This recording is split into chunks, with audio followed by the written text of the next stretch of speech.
Hello everybody, welcome to the United Stands. I'm Mark Goldbridge and this is your Manchester United against Nottingham Forest live watch-along. Last game for Casemiro, last home game of the season. First game with Michael Carrick in charge. Don't think he's official yet. So if anyone knows what that's all about, then please do let us know. There's the team on the screen for you.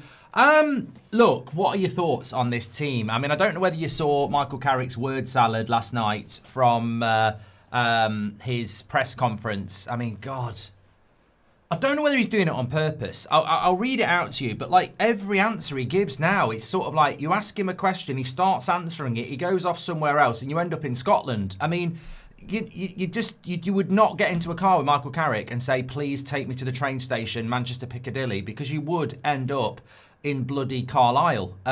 It's mad. I just don't. I don't know whether he's doing it on purpose, like I say. But look, he was asked last night about the ability to pick younger players and develop youth at Manchester United. And I think the big thing that a lot of people are sort of talking about in relation to this team that he's picked today, if I can get it up on the screen for you, is that look, there's no Aiden Heaven again. It's the last game of the season. You want to see something new. You want to see something exciting. And maybe you want to see Dorgu. Maybe you want to see Heaven. And what you get is Delo, Shaw, Maguire, Martinez, Casemiro, Mainu, Bruno, and Ahmad, Cunha, and Mbeumo. And you sort of like go, yeah, we know you've got the job off this, but this is not going to be what keeps you in the job. Like, I do want to see something a little bit more exciting. And I think Aiden Heaven should be starting for Man United. I certainly think in the last home game of the season, I look at that team and I sort of like go, if it wins 3-0, so what? You know, that's not the team for next season. I'd like to see a little bit more than that. But then, you know, you look at the bench, and the bench has got no youth on it either. And you think last home game of the season, I remember that iconic moment where Rooney came off for Gomez, or Josh Harrop scoring. And look, they might not have ended up being Man United players, but I think there was an opportunity to give some youth a bit of game time. You look at the bench, Bienda, Dorgu, Heaven, Malacia, Mazraoui, Mount, Agate, Yoro, Xerxes. There's no youth.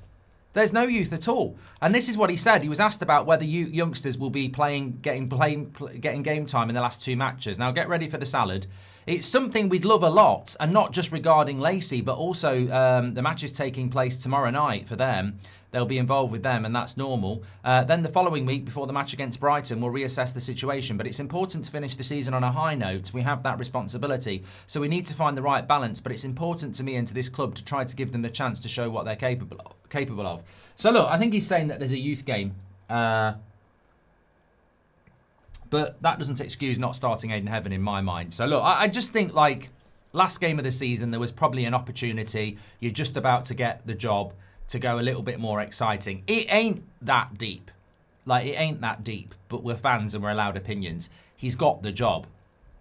He's got the job. So, you know, it's not that deep. But I think that, you know, we're finishing third no matter what. It would be nice to get a little bit of excitement from this game in the sense of something that's a little bit more long term. But, you know, he's picked a very strong team, hasn't he? And, you know, to be honest with you as well, somebody just said it in the chat, and they're absolutely right. There's no way he's going to experiment today because he knows a lot of people don't want him to get the job. So he's going to go as strong as he can and try and win the game so he can get more people on side, which is probably quite tactical, isn't it? At the end of the day, you know, a lot of people don't want him to have the job. And he therefore goes strong, which he's going to have to do. He's going to have to do it every bloody game, isn't he? I don't know whether he can experiment because I don't think there's that much confidence in him anyway. It is a good buy for Casemiro, which I'm glad about. I'm not one of the people that wanted to keep him. I think that next season it could have been like Salah. I think Casemiro's had a swan song. An Indian summer, as they call it. One last hurrah. And then he goes and plays in the MLS. So, you know, hopefully Casemiro can get a goal from a Bruno corner. That would be an assist for Bruno and a goal for Casemiro. But yeah, I think in relation to Casemiro, I just want to give a couple of minutes on it. I mean, I think his best season was the first season under Ten Hag. I know Rashford won Player of the Year, but I felt Casemiro that first season was incredible. I think the second season, his legs did go. I think Carragher was right. I think his legs did go. And I still think his legs have gone. I don't think he's the player he was in season one. But what he has done is adapt his game to become very, very important to us in his positional sense and his aerial ability. So much so that he's arguably the most impactful holding midfielder in the Premier League when it comes to what he contributes to results. And that's been an evolution of his game, certainly. It's not the Casemiro from Real Madrid, and it's not the Casemiro of his first season. His legs definitely did go, but as I say, he's adapted his game into being something very, very effective.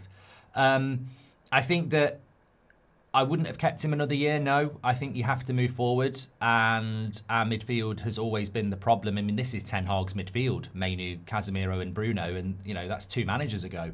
So we've got to move forward, and I think if you keep a player like Casemiro, it's a bit like Maguire. They want to play. So I think it's the time to move on. I mean, look, I'd be very jealous of Casemiro's career anyway, playing for Brazil, winning Champions Leagues with Real Madrid, playing for Manchester United. But I almost think, like, going to the MLS, apparently he's going to go to Miami. I mean, what a great way to finish your career as well. So, look, it's a nice game for Casemiro. You know, I think he deserves that send-off. But no, I wouldn't have kept him for another year. I don't know what your thoughts are on that. And of course, on the opposition side today, we do have quite an interesting scenario because we've also got Elliot Anderson playing for Forest. I mean, I think we'll beat them quite comfortably tonight because they are missing Murillo at centre-back, who is a very good player for them. They have got Gibbs, White, Anderson, Hutchison, Dominguez. I'm sure they'll be competitive, but I think defensively they might struggle a little bit without Murillo. So whether Elliot Anderson has a good game or not, I'd expect him to get a bit overwhelmed by Casemiro and Mainu today. Mainu playing for his England call-up, so he'll be very up for this. And Casemiro, obviously, swan song. Bruno looking for assists. So I think it should be quite a straightforward win for Manchester United, if I'm being honest. Against the Forest team that, let's be honest, they might walk out with beach towels and sun cream. They're on the beach, aren't they? Simply Red says, let's have a look at this overrated lad, Anderson. I think if you're looking at Anderson, today, you're a fool. It's like looking at Baleba next week. If you're going into next week and you think that's an audition for Baleba, you're a fool. And if you think today is an audition for Anderson, you're a fool. 90 minutes, anybody can play well for 90 minutes, and anybody can play. Anyone can play badly for 90 minutes. I think Elliot Anderson's the right signing for Manchester United, and Baleba's the wrong signing for Man United, and I know that based on a full season. So, but you know, let's see how it plays out. Big Z with the super chat says, I'm surprised there's no youth since the Champions League is secured. Do you think he's fielding a strong team so Bruno can break the record and to give Casemiro a good send-off, says Big Z. I just don't think Carrick wants to upset anybody. You know, it's not deep, it's just an opinion, but I think the team that he's picked is just, and the bench that he's picked is just very strange for a last game of the season at Old Trafford when you've just got the Man United job and you're meant to be building something for the future. And third place is basically secured. It's quite unimaginative, really, but it's all the same players being picked again, isn't it? It's Luke Shaw, it's Dalot, it's Maguire, it's Martinez, it's Casemiro, it's Mainu, it's Bruno, it's Ahmad, it's Mbeumo, it's Cunha. I mean, he's probably excited by the fact that he doesn't have to drop Ahmad or Mbeumo because Sesko's not fit. I mean, where's Dorgu? Where is Dorgu? Why is Dorgu not playing? I mean, he's been back. You know, we were all really excited to get Dorgu back. He's been back for nearly 3 weeks and he's still not starting. So I think that, you know, it's a safe team by Carrick. It's a strong team by Carrick, and maybe that's what we've got to come. I saw Mark Ogden today on Sky Sports, and he was basically saying that, what did he say? Let me just get this. He was on Sky Sports, Mark Ogden, and he basically said that we shouldn't diminish what Carrick has achieved. I agree with that. It's a completely false comparison with Ole Gunnar Solskjaer. But it's not a completely false. I mean, this is myth, right? It's not completely false to compare Carrick to Ollie, is it? It's completely unfair to say it's going to go the same way, but it's not completely false to compare Ollie to Carrick when they're both ex-players who got the interim job, won a lot of games, got the permanent job, and also Michael Carrick was the assistant coach of Ollie for 3 years. It's not wrong to say that there is a comparison there. It's not completely false to say there's not a comparison with Ollie and Carrick. I don't know why the Carrick brigade won't acknowledge there are similarities with Ollie. It doesn't mean he's going to fail like Ollie. That's unfair. But you can't ignore the comparisons. The comparisons are very similar. Very, very similar. What Carrick has to do is ensure that he doesn't make the same mistakes. But you cannot say that they're completely different. They are ridiculously similar. So, you know, we just have to hope that it doesn't play out like that. But there's every reason to believe that... look, you know what? I was actually quite intrigued by what Gary Neville said, actually. He said, Carrick's done a fantastic job as a caretaker and interim, but a permanent manager comes with a different sort of pressure and a different level of expectation. Manchester United need a lot of players. Let's be really clear. Michael won't be fooled by that, nor will any Man United fan. There's a nucleus of 5 or 6 you can build around, but beyond that, there needs to be some additions that take the quality, stability and resilience up. If you get 2 or 3 injuries in certain positions, it falls apart quite quickly.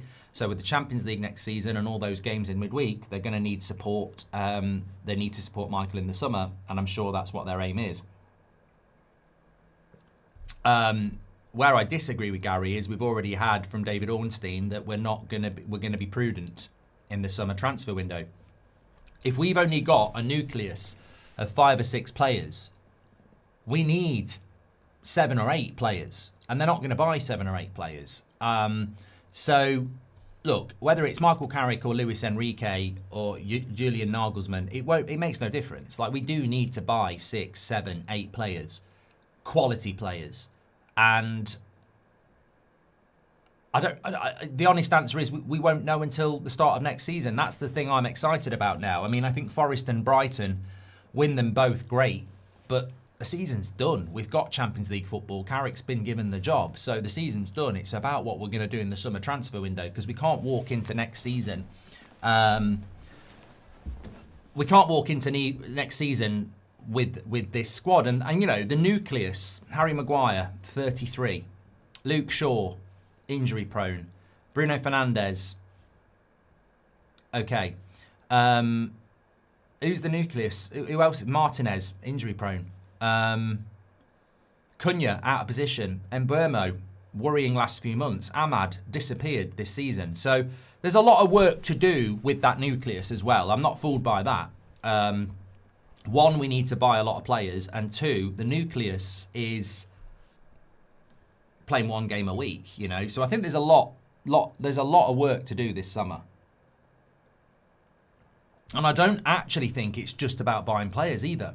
I think there's a lot of work that needs to be done with what we've got. I don't think our fullbacks output... I mean, we did a show yesterday morning comparing Luke Shaw to people like Maatsen and Lewis Hall, and his output's terrible. I've not even bothered to look at Dalot. I don't know how Dalot compares to other right-backs in the Premier League, but Luke Shaw compares badly. So I think our fullbacks aren't good enough. We know our midfield's not good enough. There's a lot. What I'm saying is there's a lot of work to do this summer, but there's also a lot of work to do with what we've got. Would you sign Lewandowski to help Sesko develop? If you want to get blocked, British operator, you're going the right way. Daniel says, my wife Zoe thinks Carrick will succeed. Oh my, well, forget it. I think if Zoe says Carrick's going to do well, we're all right, Daniel. I mean, why didn't you say that earlier? We've had 3 months of this deliberating, and Zoe thinks we'll be okay with Carrick. Well, why didn't you tell me that? Can't wait. Bruno assist Casemiro header at Old Trafford. Great farewell, says Amat. Forest not lost in 8. 4 wins, 4 draws. It won't be easy, says Doc. Get ready for Favourites FC again, says Jimbo. Ross says Ricky's takes are getting worse. You know what? I haven't seen the show this morning because I was actually doing some other work. Boring work, trying to fix a problem around the house, and broken dishwasher. So I didn't get to watch the countdown to kickoff, but when I was setting up the watch along, I was looking at the live chat, and there was about three or four people going, I can't deal with Ricky anymore. And I was like, what's he said now? Anyway, Ross McRae Magician has given us a super chat. He says, Ricky's takes are getting worse. He said Shaw would start for Arsenal. Even Beth thinks he's world class now. Do people know what world class means? Look, my message to Ricky and Beth and anybody that thinks Luke Shaw is good, explain to me what good is. Because the eye test he fails and the stat test he fails. He's averaging 1.2 crosses per game, when any decent left-back in the league is doing over 3. Yeah? Tackling, defensive actions, he's a long way behind other fullbacks as well. Distance covered, a long way behind. Dribbling, non-existent. Left-sided centre-back, take him to the World Cup. Left-back, he's not a left-back. What is it that you're talking about? You know, in my opinion, you don't give us anything to make us go, oh, you might be onto something. It's just you like Luke Shaw, isn't it? Well, that's great. But that sometimes gets classified as player FC. When you can't see the wood for the trees, you need to tell us what he does at left back that's good. The door is open. The forum is open. What is it about Luke Shaw that he does at left back that's good? Because I watch him every week and I don't think he's very good. And also, the stats are there to back it up. He's not even in the top 10 left backs in the league. So what is it? You know, because you know we can all start throwing insults out and everything like that. There's no need. Statistically, he doesn't do the job of a left back, and with the eye test, he doesn't do the job of a left back. So what is it? You just like him? Well, that's fine. But that's player FC. You know, we've had that for years. Oh, I just like this player, so I'm going to back them. And you know, with Ricky, he just doesn't like Bruno, even though Bruno, on the eye test, the goals, the assists, the stats, is amazing. So, look, player FC can do weird things. Surprised there's no youth, says Big Z, done that one. Rob Stevens, thanks for your super chat. Get your super chats in, we'll read those out. What are you thinking about Carrick? What are you thinking about the summer? Do you trust what the board is doing? Do you trust the team that we've got? Let us know your thoughts. In a perfect world, Bruno gets 2 assists today. Just bought the new shirt with his name on the back too, so hopefully that brings some luck, says Rob Stevens. Z3 Music Official says, hi Mark, all our problems are solved. Half the internet swears we're going to sign Lewandowski. And Daniel's here, says, hope you're all well and having a great day. Thank you very much, Daniel. Thanks for all your super chats, early ones. Thank you very much for that. Mike, we can't use the word dementia. We're not going to do that. Somebody used the word concussion before. We're not doing any of that stuff. But basically, apparently Ricky said O'Reilly is nowhere near Shaw. I mean, it's just player FC. Let's just leave it at that. And that's fine. Player FC is fine. It exists. Manager FC exists. Some people just get so lost on how much they like a player, it can influence their opinions. And I think that's all it is. Because, you know, sometimes I might say to you, I don't agree with Harry Maguire getting a new contract. And you could say, look at the goals, look at the performances. And I would go, yeah, you know what? He has got a few goals. The performances have been good. I just would have got rid of him. But I'd still acknowledge the fact that he's been good. With Luke Shaw, I just can't. There's nothing there that I would. And I was Luke Shaw FC for a reason. I used to love Luke Shaw as a player. I thought he was brilliant.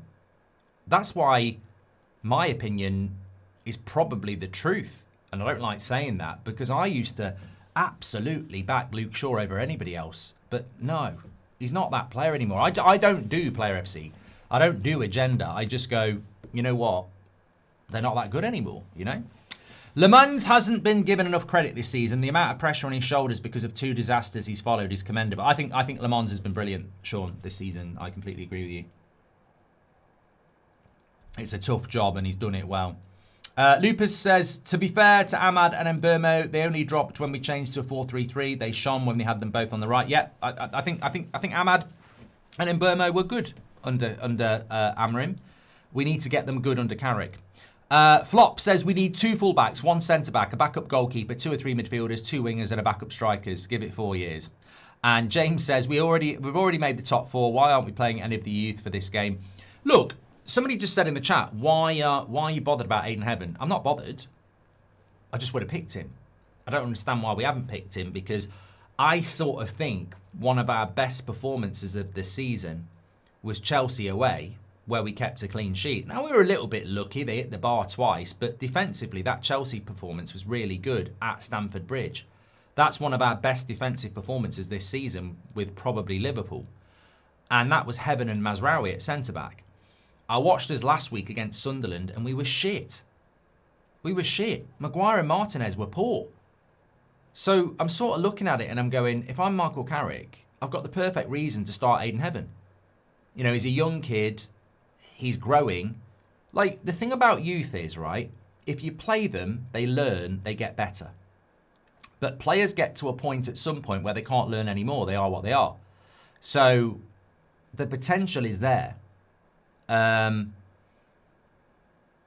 don't really understand what Heaven's done to go out of the team, and I don't understand what Heaven and Maguire have done to keep their place, because I thought they were crap last week. But, you know, it's a strange one. I mean, Carrick wasn't picking Heaven anyway. And Amrin was picking Heaven. Carrick didn't pick Heaven until he had to, and now he doesn't have to. He's not picking him again. So maybe Carrick doesn't rate Heaven. I don't know. Rajaf says, now that Carrick has been confirmed, can we expect to see a style of play in these last two games, or is it still 45 possession and counter-attack? Comment of the show so far, Rajaf. I really do want to see United play a little bit differently here today. Forest are certainly not a footballing side. We're at Old Trafford, last game of the season. Carrick is going to be the manager, although apparently it's not been announced yet. There's no reason why we can't be a little bit more on the front foot, really. I would like to see that. Fairly Odd says, genuinely love the United stand for discussions like the Luke Shaw one. Always varied opinions and multiple viewpoints. Appreciate the work you guys do. Yeah, and look that is the brilliance of this community and this channel, is that, you know, Beth and Ricky have a very strong opinion on Luke Shaw and I don't. So you will get catered for. Some people really, really want Carrick to get the job. He's got the job, I'll back him, but I didn't want him to get the job. So you will get your different opinions. That's the way it should be, absolutely. Let us know where you're watching from, because Kerwin's watching from China. Thank you very much. What's your thoughts on Xabi Alonso signing for Chelsea before Carrick? Incompetent owners, says Alex.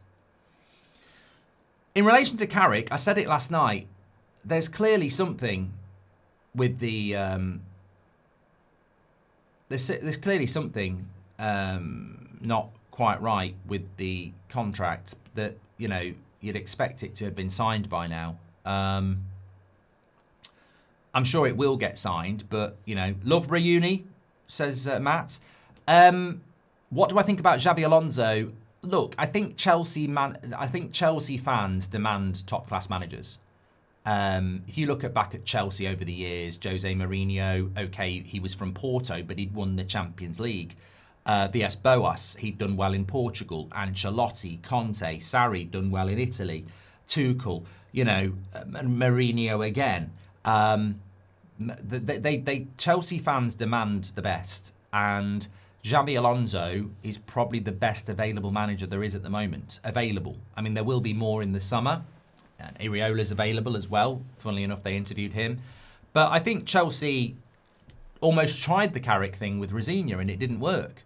So we can't really compare Chelsea to Manchester United, because I feel that they tried the inexperienced head coach. It went very, very badly. So they've now had to change tact. They're almost behind of Man United, because we do all sorts, don't we? We do experience, we do hipster, we do ex-player. Chelsea have just decided after Rosignol that they want an experienced coach, and that's what they've gone for. Graham Perry says, greetings from Dallas. Will United win this one? I've got my score prediction today. I can give you a little bit of insight. So my score prediction today is 5-0. Maud's has gone 2-0. Tull's gone 3-2. All Man United wins. Matt, our producer's gone 3-1. Greg's gone 4-1. Jordan has gone 2-1. Ricky's gone with a draw. I don't know what Beth ended up going with. Usman went 4-1. So I've gone with the biggest scoreline. Beth's gone 3-1 United. So, yeah, we're all going with a win, apart from Ricky, who's going with a draw. I would have thought he'd go... He loves Carrick and he loves Luke Shaw. I thought he might have gone 3-0 and a Luke Shaw hat-trick. But, you know... Can we get Data Dean back to compare Delo to other right-backs in the league? Watching from Belfast, having a Guinness. Cheers, Andrew. I will do that for you. 100%. I will do the Delo thing anyway because we always talk about Luke Shaw's output comparable to other right backs. We'll definitely get Data Dean to do a Delo section tomorrow. Pengas says, I'm surprised some expected the youth. This is on-field version of club spin. Casemiro being serenaded, Carrick unofficial celebration and rousing speech. Team chasing Bruno record, attacking football and everyone going home with hope, says Pengas. Yeah, well, look, if we can't play attacking football and score goals with zero pressure, we'll never do it. Like, it has to be good football today. That's somebody in the chat says, how have you gone with 5-0? Because we've picked our strongest team against a Forest side that's on the beach at Old Trafford with nothing to lose. Yeah.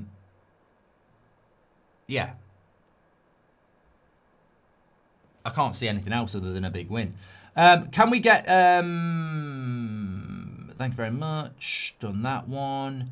Done that one. Chelsea are back. Smash Arsenal, says Rub. Carrick will be gone within the first 4 months of the new season. He better not be, Chris. If he's gone in the first 4 months, we're in big, big trouble. Hi, Mark. Hope you're good. Appreciate Carrick seemingly settling the dressing room, but I feel Amram did the hard work. He needs a bit of luck and help, says Dark Mike Music Group. Would you sign Ivan Toney, says Corey. I think Ivan Toney's a more interesting one than Lewandowski, if I'm being honest. Players are coming out. Let's applaud Casemiro.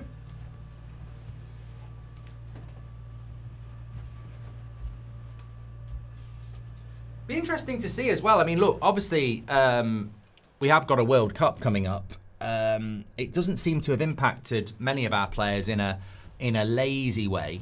So, Billy says, where do you think Chelsea will finish with Alonso? I mean, there's a lot of work. There's a lot of work to be doing there, Billy. There's definitely a lot of work at Chelsea. Same as United, same as Liverpool. There's a lot of teams with a lot of work to do. Is Carrick official? Not yet. I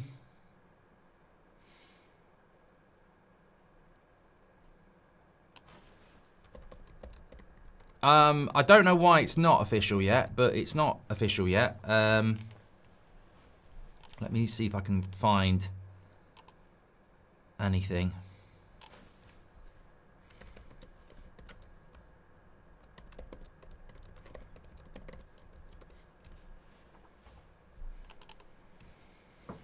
Why would the Carrick deal not be done? Well, the fact that it's not been announced before this game, which would have been the perfect thing for Carrick and the perfect thing for United, I would say that there is some deliberation on the contract.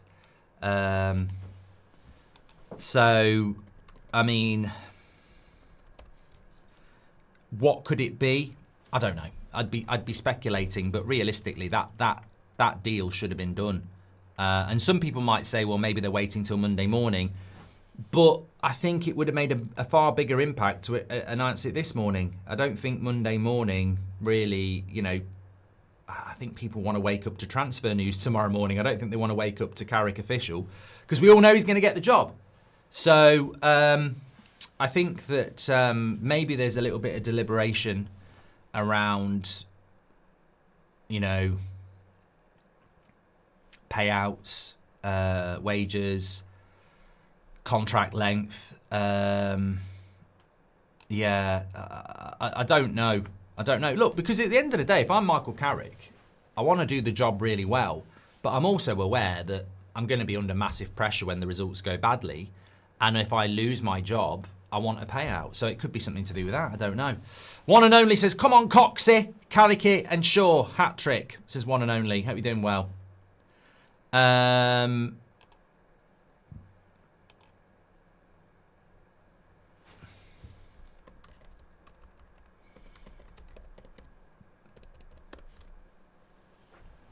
Carrick plays the same as Ollie. Wheels will fall off next big signing in midfield, says Man UFC. There will be Hayden Hackney and Rogers, Middlesbrough players, and Belabor. Maybe Carrick grew a pair and pushed for transfers, says Tank. And he's going to announce it live after, says Robert McCormack. Seems a little bit WWE for Carrick, that. I don't think Michael Carrick's the sort of guy that would, you know, enjoy that, really. But maybe. Alex says, I was referring more to Chelsea's quick action after sacking Rosignol and how quickly they got Xavi. Amorim sacked in January. Yeah, Chelsea, Man City, Liverpool, Arsenal just have a better board than us and they act a lot quicker. Woods, you say this could be a low-scoring game, says Sass. I'm expecting goals from us.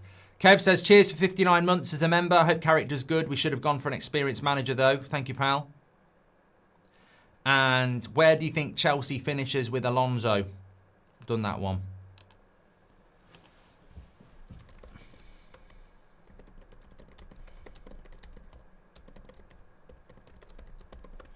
What I would say to Robert McCormack is, from people I've been speaking to, we're not expecting it to be announced on the pitch after.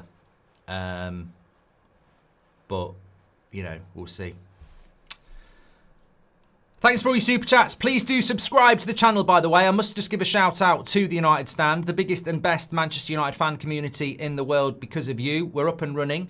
We're currently on, we're heading towards 264,000 subscribers. We're only 200 away, so please do subscribe, bottom right-hand corner. But more importantly, do subscribe because the summer's going to be huge. We're live every morning at 10 o'clock, every night at 8 o'clock UK time, 2 o'clock on weekdays.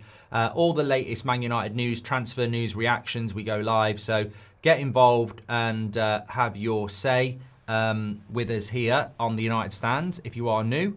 Thank you very, very much. United doing some little tiki-taka passes between Casemiro and Mainu there, but we actually didn't get anywhere with it. And Buemo playing up front, yes. Ahmad on the wing. Need a big game from Ahmad, don't we? I mean, I'm a fan of Ahmad. You know, I wouldn't say I'm player FC. He has been shit. But obviously, big fan of Ahmad and would love to see him have a good game for United. Lamon's coming out of his goal there. But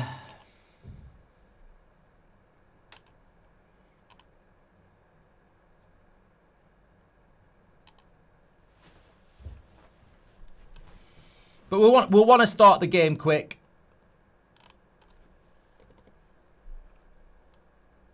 Should be a nice atmosphere for United. I mean, Casemiro is going to want to settle in.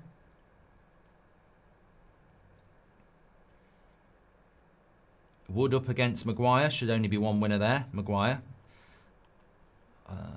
goes out for a throw-in.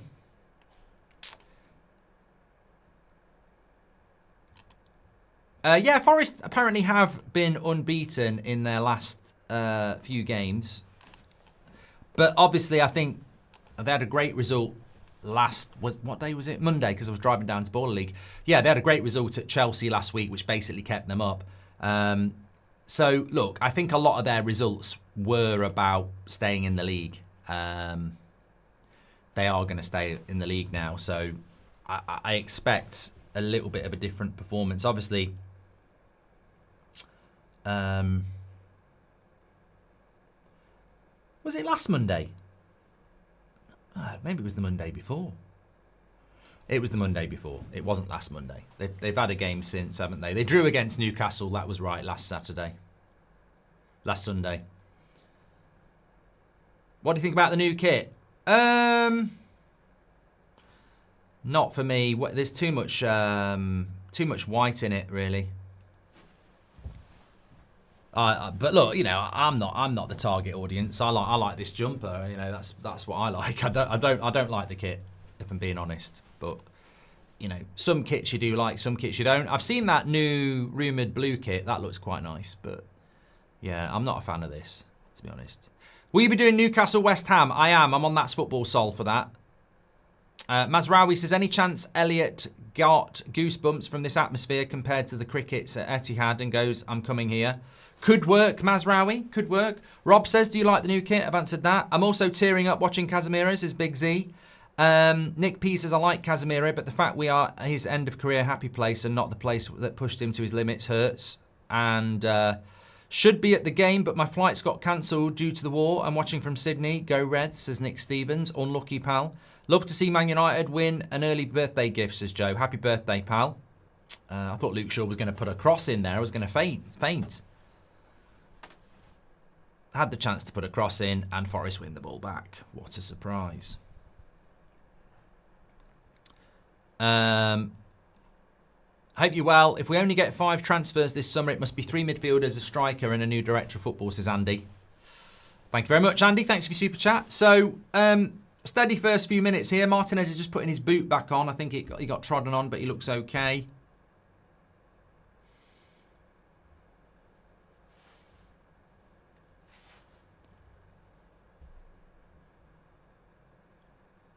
Why don't you like the kit? Because it's red and white. I like a bit of black on a Man United top. Casemiro goes long. Ahmad into Delo. Crap cross. I mean, to be fair, Bruno.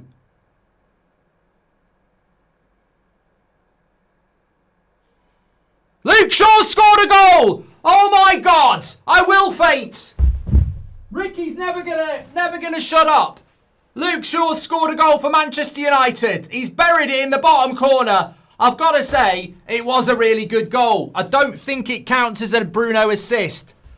But Luke Shaw has got a nosebleed. He's in the opposition's penalty box and he's buried it into the bottom corner. I am in shock. I am in shock. Ricky's never going to shut up. He's never going to shut up. Nuno Shaw, says Cad. So, look, I've gone with a 5-0. If Luke Shaw's scoring, I did joke about a hat-trick. It won't be a Bruno hat-trick. It won't be a Bruno assist because it got headed clear. It's a bit like the Liverpool goal, isn't it? Bruno with the cross, headed away, controlled by Luke Shaw, and then he hits it low in the box. It's a good finish. It's a good finish.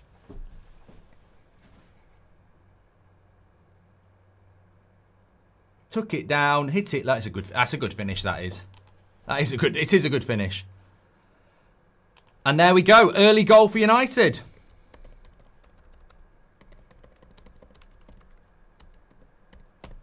The carnival begins. The Brazilian Casemiro carnival begins.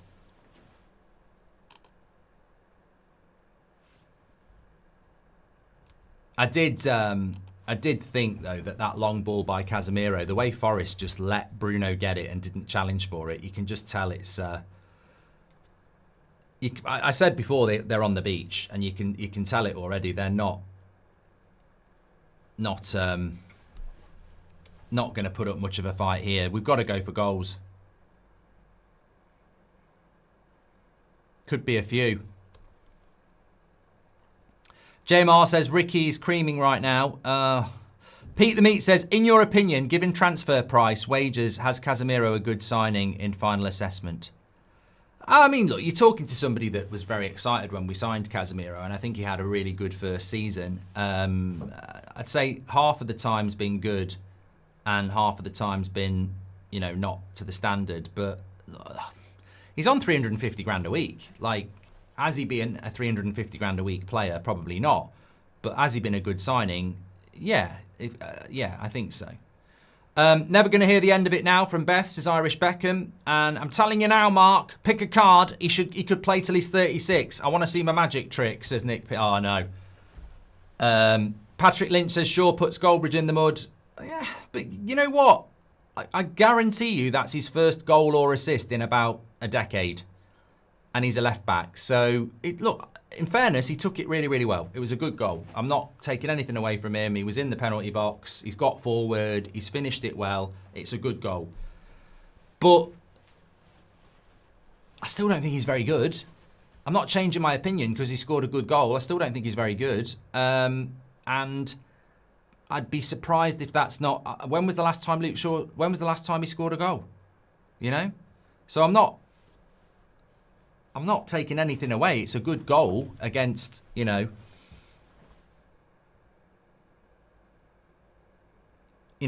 a good team in the Premier League. But, it's if you're telling me I'm wrong and he's a good left back, I'm not wrong. In your opinion, that was from Pete as well. Hope you're well. If we only get 5 transfers this summer, it must be 3 midfield. I've done that one. Thank you very much. He's definitely on the plane for the World Cup now. Well, more fool Tuchel then, isn't it? Because there's better. It's Nikkei says, oh my God, sure, Bricky and Booth, Beth propaganda inbound. Yeah, they're both on the fan forum, so you can tune into that later. His last goal was 2023 against Bournemouth. Yeah, so good tackle by Maguire. So he's not scored a goal for 3 years as a left back. Even a broken clock's is right twice a day, isn't it?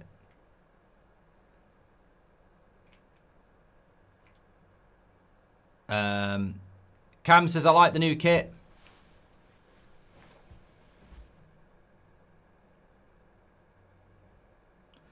I've seen enough. Send Luke Shaw to the World Cup. Balin Shaw, says Iwan. And Ricky's still shaking someone. Please check on him. Ricky has been doing this for 3 minutes. Someone call an ambulance. He's having a fit. Don't worry, it's his celebration move. First goals for Shaw in 3.5 years. Ricky's going to be unbearable, says Marlowe. Look, there's a chance he will get picked for the World Cup. I mean, football's a weird thing, and sometimes you do go for experienced players, don't you?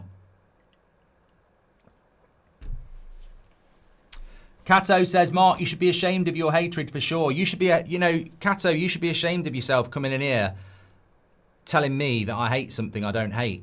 You should be ashamed of yourself spreading hate in the world, Cato. I think you're an absolute disgrace.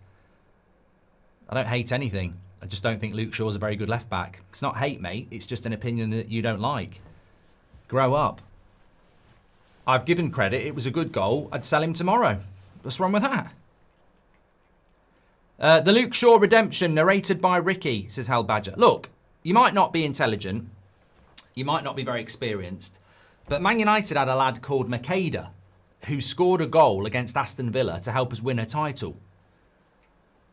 It was a very good goal.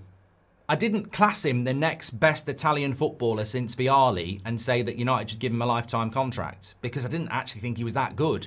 But he scored an amazing goal. So if you want to be a flip-flop and, start saying we've got one of the world's best left-backs because he's scored a goal against the Forest side that's on the beach, then by all means, be my guest. But you won't see me changing my opinion on the fact that we do need to improve our left-back.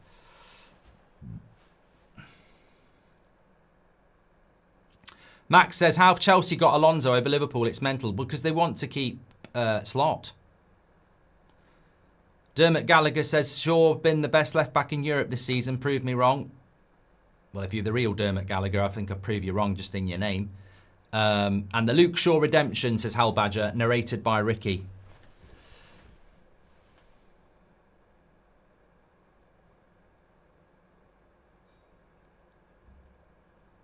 Are we sitting back now? Don't do that to me. Yeah, we are parking the bus. Everybody's behind the ball. Yeah, I hadn't even thought about that. In my shock about Luke Shaw, I hadn't even thought that. And sorry, we don't even have the stats on the screen here. Let me see if we can get them in. That's not it, is it? No.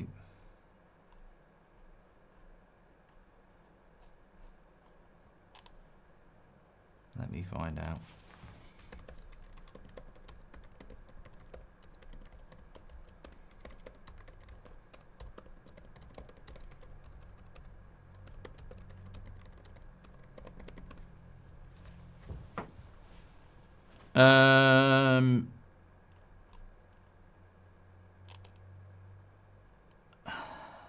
Don't know why we haven't got the stats carousel. I will endeavour to try and get it for you.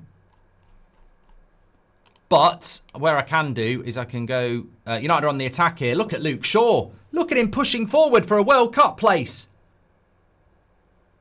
It's taken him all season, but now he's decided to be an attacking left back.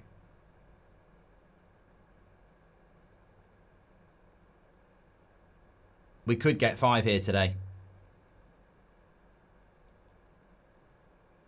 Bruno with the shot straight at the keeper.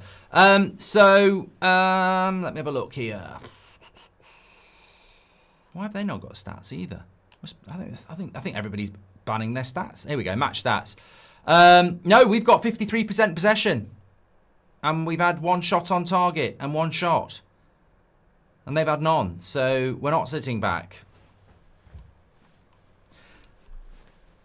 Nathan says, any advice for my girlfriend Ruby Connery as she is hungover? Yeah, get down the pub. Hair of the dog.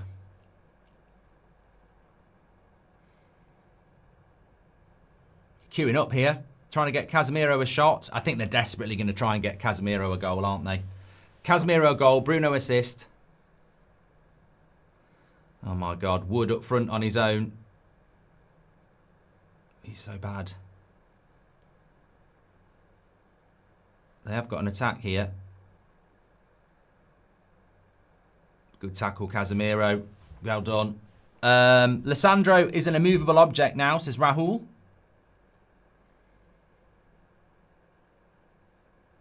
And Burmo's just picked it up on the far side. Bad first touch, but Ahmad's got it.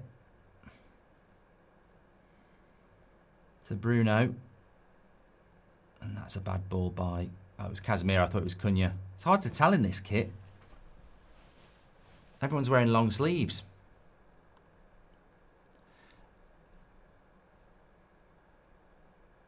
I love Mbermo, but surely Cunha is a better striker choice. If Dorgu isn't ready, play Ahmad on the left. I just don't understand, says Sean. Will Bruno give up the number 8 so we can get Anderson, says Dirty Deeds? I doubt it. And the collar on the new kit is giving a supermarket employee vibe, says LK. I don't want to watch another season of this counter-attacking football, says Having a Laugh. Ahmad's got the ball here. Cuts it back, and Luke Shaw's late there.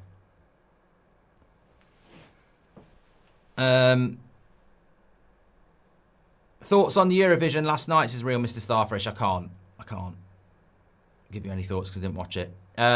Shaw can leave now as a hero, says POV. And William says, people nowadays are one way or another. Can't just deal logically and be in the middle. You can score a worldie and still be a bad player, says William. And thank you very much for that. Super chat. Going for a quick 10. United will win 6-0. Carrick should aim for Arsenal next season, says Rub. Thank you very much. Thanks for your super chats. If you do those, we will read them out. What are your thoughts on Man United? Back in the Champions League next season. Big summer transfer window. Michael Carrick's going to get the job. Sir Jim Radcliffe sat there with Coxey and Barada. Looks like they're having a great time, don't they? The world's worst stag do. Yeah. And they're the people leading Man United's future. Bloody hell. They look proper interested, don't they? Luke Shaw can retire now. Thanks for your service, says what the N. And FPL official app has given Bruno an assist. I don't know how that can be an assist. If you get assists for that, you're going to break the record. How can it be an assist when he crosses the ball and it gets headed away and Luke Shaw takes a touch before he shoots? I don't think that's an assist. Maybe I'm wrong, but I don't think it will be.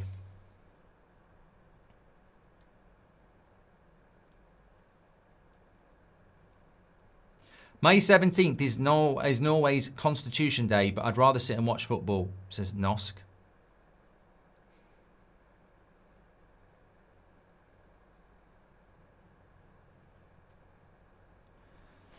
Bruno's having a moan again. Didn't see it, Bruno.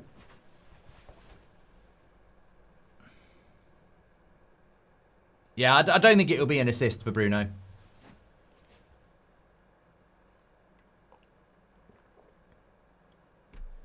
What do you think about Anderson? I've not noticed loads about him so far, to be fair.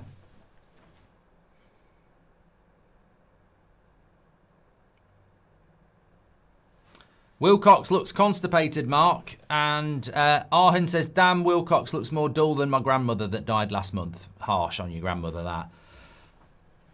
Pengas says that Bruno and Casemiro might set a record today for number of touches, passes and shots in a single game.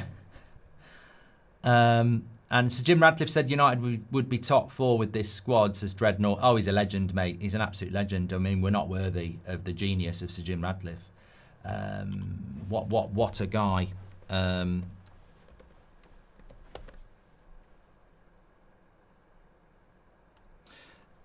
thought he might be in France, actually, because he's about to relegate Nice. They're at home tonight, and they're third from bottom. But he's obviously not going to fly over to Nice, is he?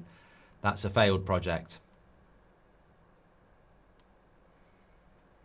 I'm going to try and watch a bit of Elliot Anderson, actually. I find it very difficult when United are playing because I'm too focused on our players, but this is him on the ball here.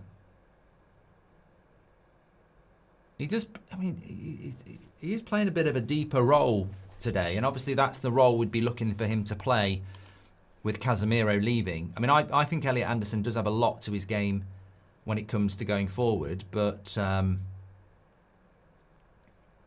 you can see him here dropping in between the centre-backs. Right, kit has way too much white. A collar is too busy, less is more. There is a bit of black on the collar, but it just looks... It's too red and white for me. I think all the good United kits do have a bit of, you know, black on them. I'd rather have seen Ahmad go before Garnacho, says LT. Come on. Where does this Ahmad stuff come from? I see what you mean, Mark. Too much white on the kit, says having a laugh. Seb's got the kit, so I have seen it. Elm says the collar looks daft, clashes with the sleeves. I don't think the kits matter too much anyway, do they? I mean, we've had good kits and been shit in them, haven't we? I mean, what was that kit? We had, definitely remember Fellaini being in. Oh, could be 1-1. Great save, Le Mans. He's done it again. How many amazing saves? Watch us go and score on the break here. Got a 3v3.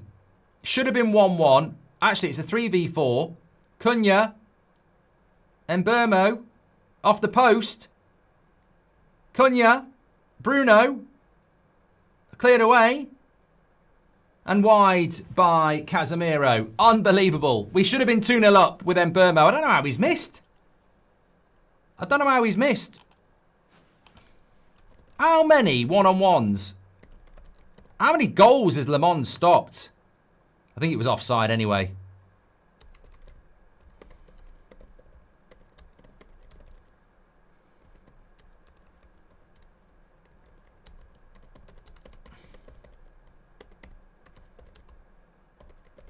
I mean, I think that was offside. And Mbermo's was a little bit difficult, if I'm being honest. He's on his left foot, which I think he's left-footed, actually. But the angle was a little bit wide.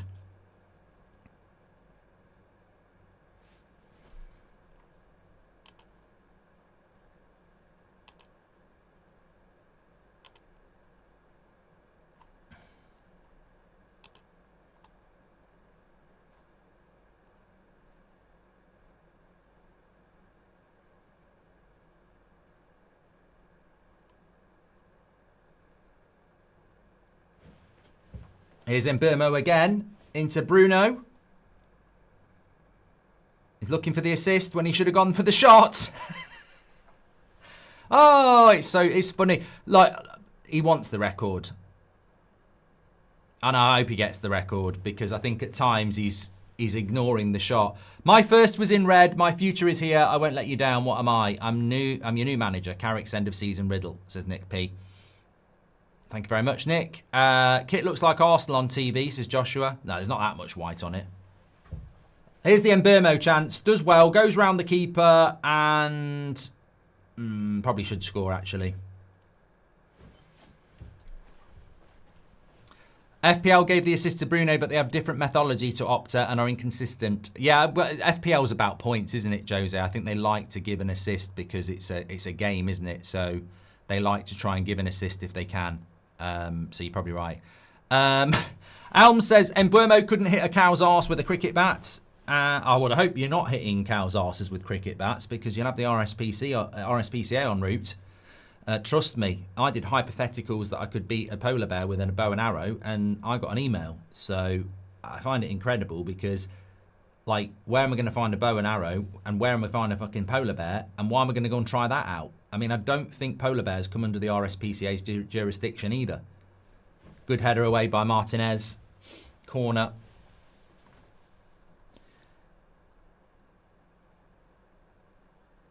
Do you think Luke Shaw saw your video on left backs yesterday, Mark, says Dan? It's funny, actually, because Luke Shaw on US tour last year wasn't going to come on the United stand.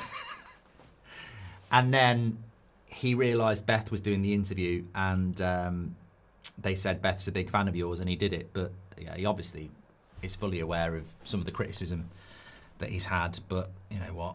Sometimes, you know, speaking not honestly, but having an opinion on somebody can be inspiring. I'm not claiming an assist on the goal. I'm just saying, you know, I think some of the players are fully... You know, Ahmad will be aware of the criticism he gets. Everyone's got a phone. Like, you know, everyone's got a phone. Even you can't avoid it, can you? Do you think Anana wasn't aware of Prattman? I mean, come on. It's like... Watching you live and I'm fuming. Stop slandering my good work and calling me coxy while having brainwashing your viewers to hate me. I will sue, says official Jason Wilcox. Coxy, chill out, mate. Just stop sending super chats and start doing bloody signings. That's good play by Elliot Anderson. Goes wide to Gibbs White.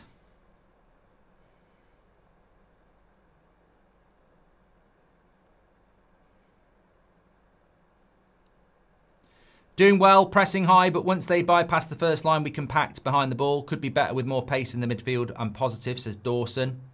Manu seems quiet today, says Milford. Better with only logo and not whole Snapdragon name, says Marlowe. And I've heard rumours that Ahmad suffered burnout, says Nosk.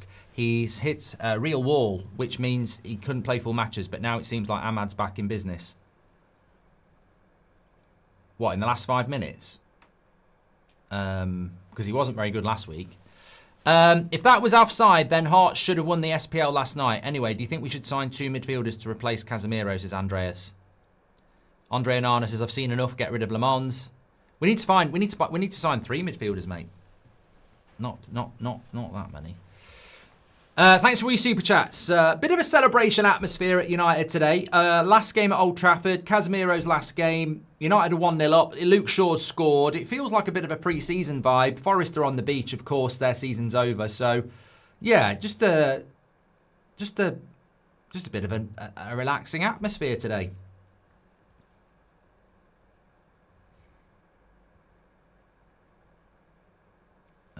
That's going to go for a throw-in.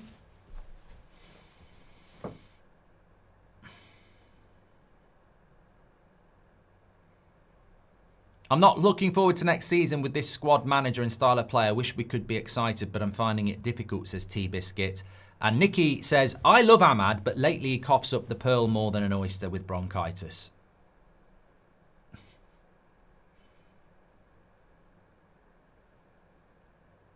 I think there's a good player in Ahmad.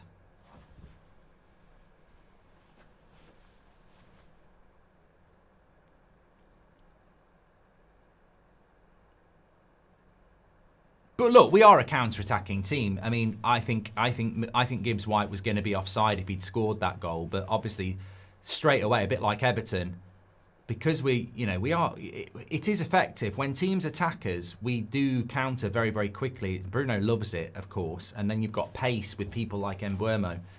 The way to beat United is to play a low block. But if you open up against us, which is why I think we do well against the bigger teams, Chelsea at home, they can't park the bus. Arsenal at home, they can't park the bus. Man City are never going to park the bus. Liverpool can't park the bus. So you do end up in a position where I still think results will be sustainable in a certain sense. Do you think the football is actually starting to improve? Better starts against Brentford and Liverpool and today, says Jack. I thought Brentford was a good start, yeah. Yeah, Liverpool was quite a good start.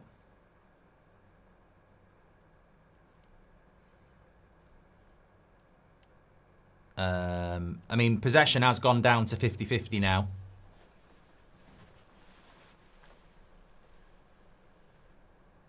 If you were on the pitch, it would be 4-0, says John.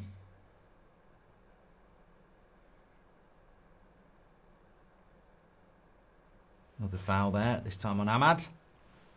Anderson. Sorry, Manu. Anderson, Manu, Ahmad.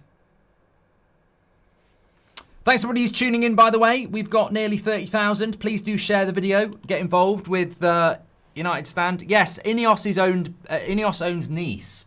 The French league finishes tonight at 8 o'clock. There's nothing really to play for, but relegation could hit Nice. They are at home, though, to Metz, so they should stay up, but it does go to the final game, so Nice could be relegated. I think they will stay up, but that's what Ineos can do.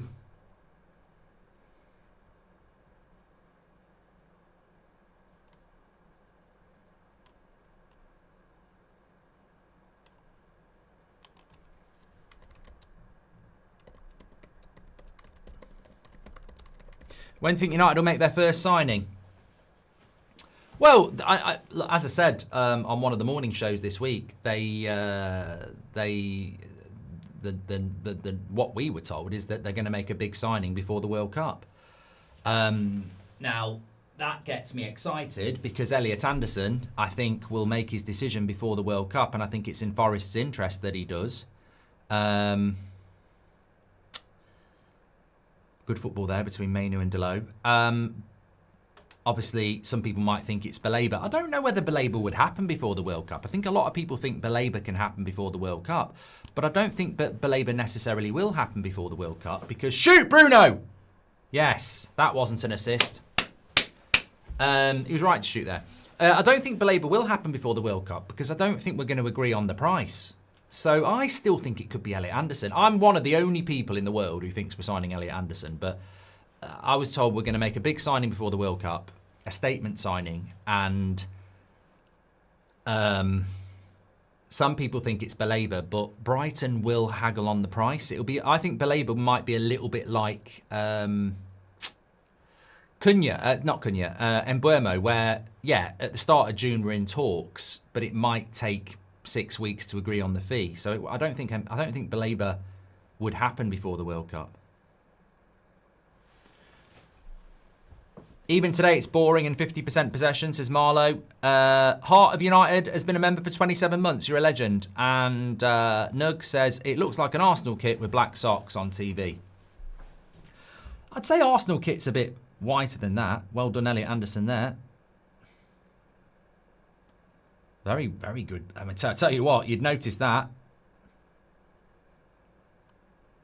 That was a good bit of play by Elliot Anderson. Went right through our midfield.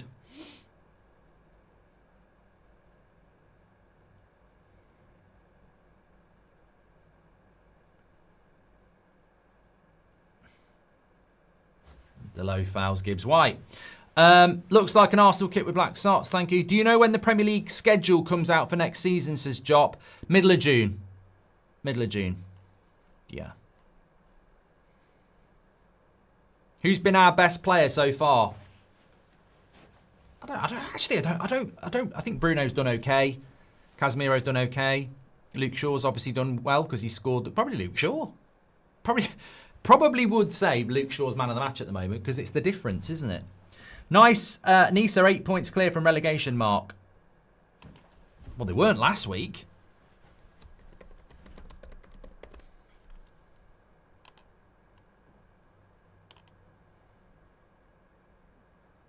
No, they can still go down, mate. Playoff relegation. Third from bottom goes into a playoff. It's like the German league. Oh, I tell you what. Forest nearly scored there. Milenkovic with the header on the front post. Somebody was sleeping there. Who was meant to be marking him? Free header. Fucking hell. They should have scored there. I don't know who's meant to be marking Milenkovic there, but that's crap. It wasn't Milenkovic. It was Dominguez. That should have been 1-1. I don't know who was marking him there, but a free header on the front post from a corner. Everyone just stood still. The Adidas strips are too wide. I don't like it, says Dirty Deeds. Lazy by Cunha there.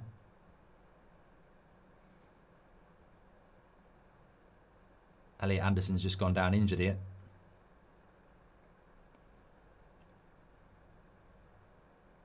Referee's letting fouls go here. To be fair, I did think that was a foul on Gibbs White. And we might end up scoring because of it.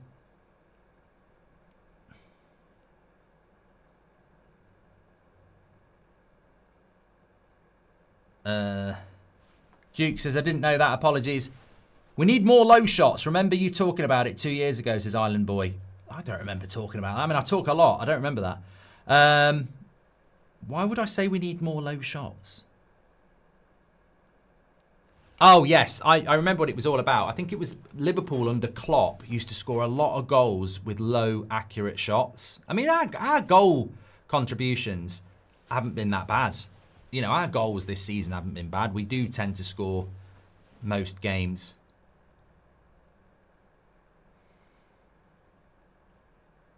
Yeah, that's not a foul on Anderson. I think he just slipped. But I thought it was a foul on Gibbs-White. Well, maybe it was a foul on Anderson, to be fair.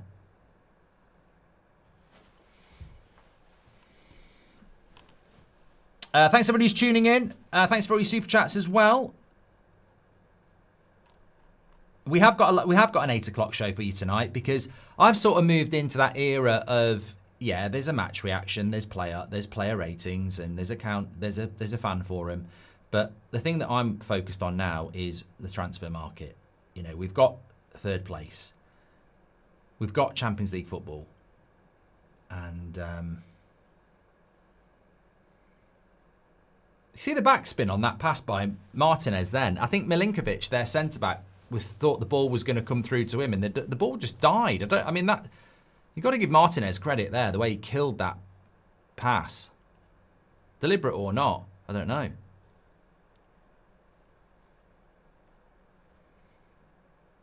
Very impressive.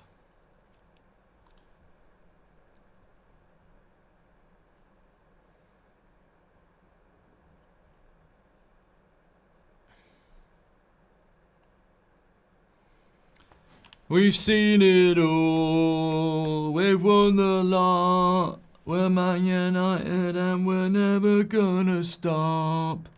Ole, ole, ole, ola, ole, ole, ole, ole, ole, ola.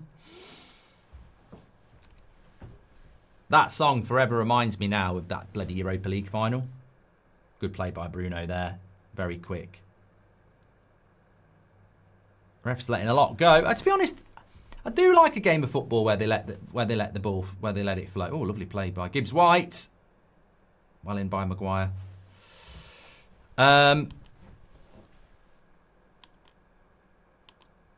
36 minutes.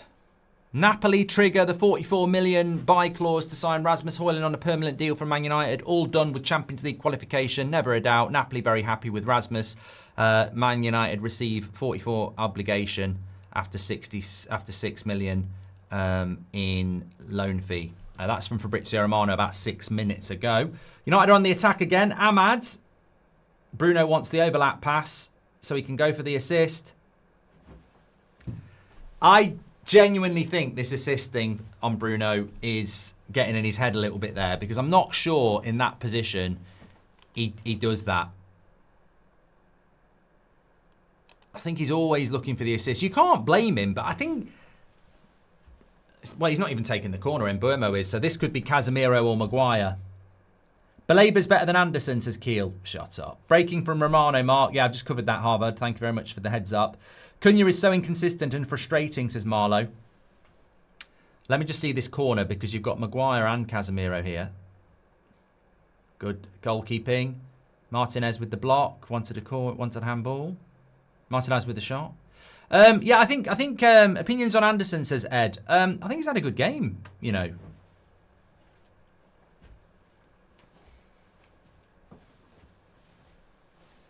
I think he has had a good game.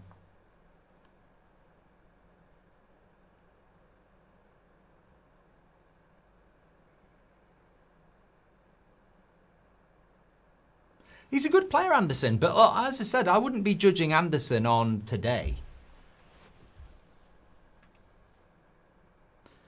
Sunbathing in Spain, listening to you. Do you think Bruno's going to break the record, says Daryl? Well, I'm very jealous of you sunbathing in Spain. I hope you're having a good time, because the weather's been crap in the UK. We've had our heating on this week.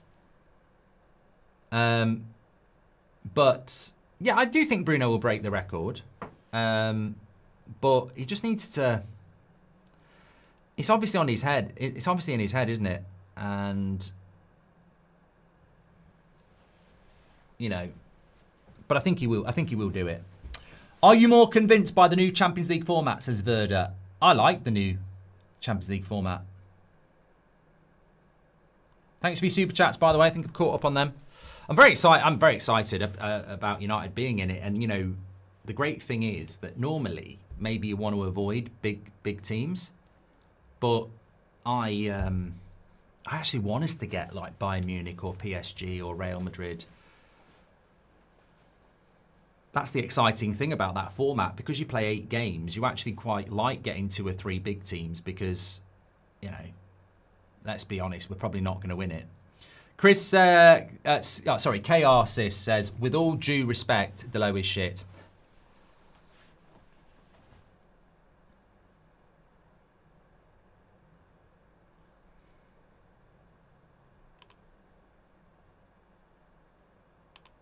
Highest possession we've had in a very long time, you know, 55%.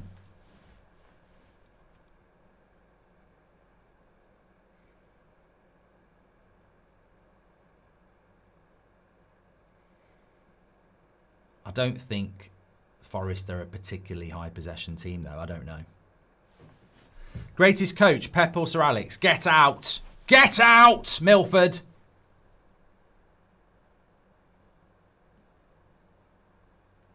Forest on the attack here. Corner. Bruno in the record is like going out in town trying to find a woman. The more desperate you try, the less likely it happens. It's going to happen. It's going to happen. I mean, when you know his assists have dried up a little bit. Someone in the chat said Forest are absolute shit. Well, it doesn't help when half their teams are walking around with beach towels in their Speedos, putting the sun cream on. I mean, they're on the beach. They've put their work in the last few weeks to try and win the Europa League and get good take by Le Mans and get. You can just see the drop in their mentality and their work rate because they're safe now and they're not in Europe, are they? So every remaining Premier League game is live next Sunday. Yes, it's the final day. Our game will be quite interesting because Brighton are going to want to win. Oh, Bruno, nearly there. Here's Mbermo. He's going to give that back into Bruno. Goes looking for the cross. He wants the cross. Should have given it to Am. See, in that situation, he should give that to somebody else, but he's actually looking for the low. That's a good cross. And it's a good header by Ahmad, but it's just over the bar. Bruno in the record, done that one. Hope for the sake of Bruno and Casemiro, they show a bit more hunger to score goals. I think that mentality of smashing has been missing for a long time, says Kay. Ahmad's too slight and pushed off the ball too easily, says having a laugh. Thank you very much. The OGS says the kit is lovely. Yeah, well, there you go. Different people with different opinions.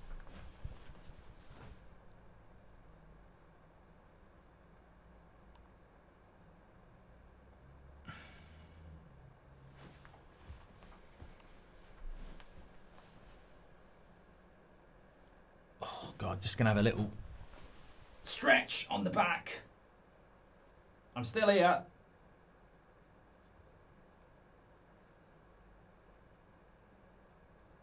Imagine if... Probably won't. I might offend people if I said that. Morgan, Gibbs, White over Rodgers. I think I would if Rodgers' rumours are true. Says Jose. I like Morgan Rodgers. But I just don't think it's what United need. I seriously think the Beth and Ricky agenda is going to explode. Luke Shaw more like Luke Shite, says Garaf.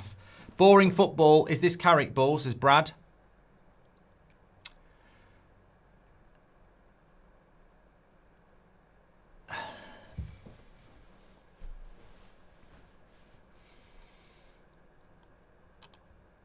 I mean, it's been quite an equal game, hasn't it? I suppose, in a sense. They've had a few corners. Adidas shirt stripes are too wide, says Fia.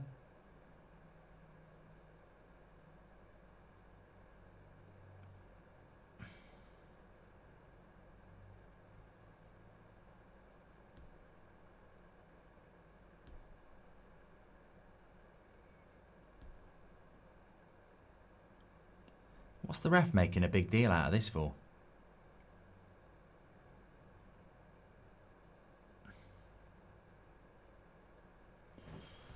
It's nearly half time, mate. Just get on with it.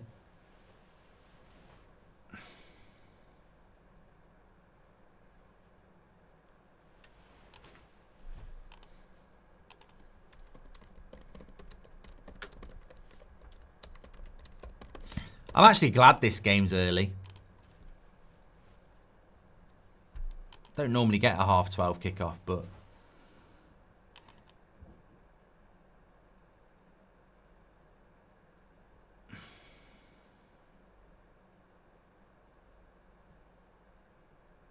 Cunha's not really been in the game that much, but I think with a player like that, you just never know. And then he gives a foul up. I think look.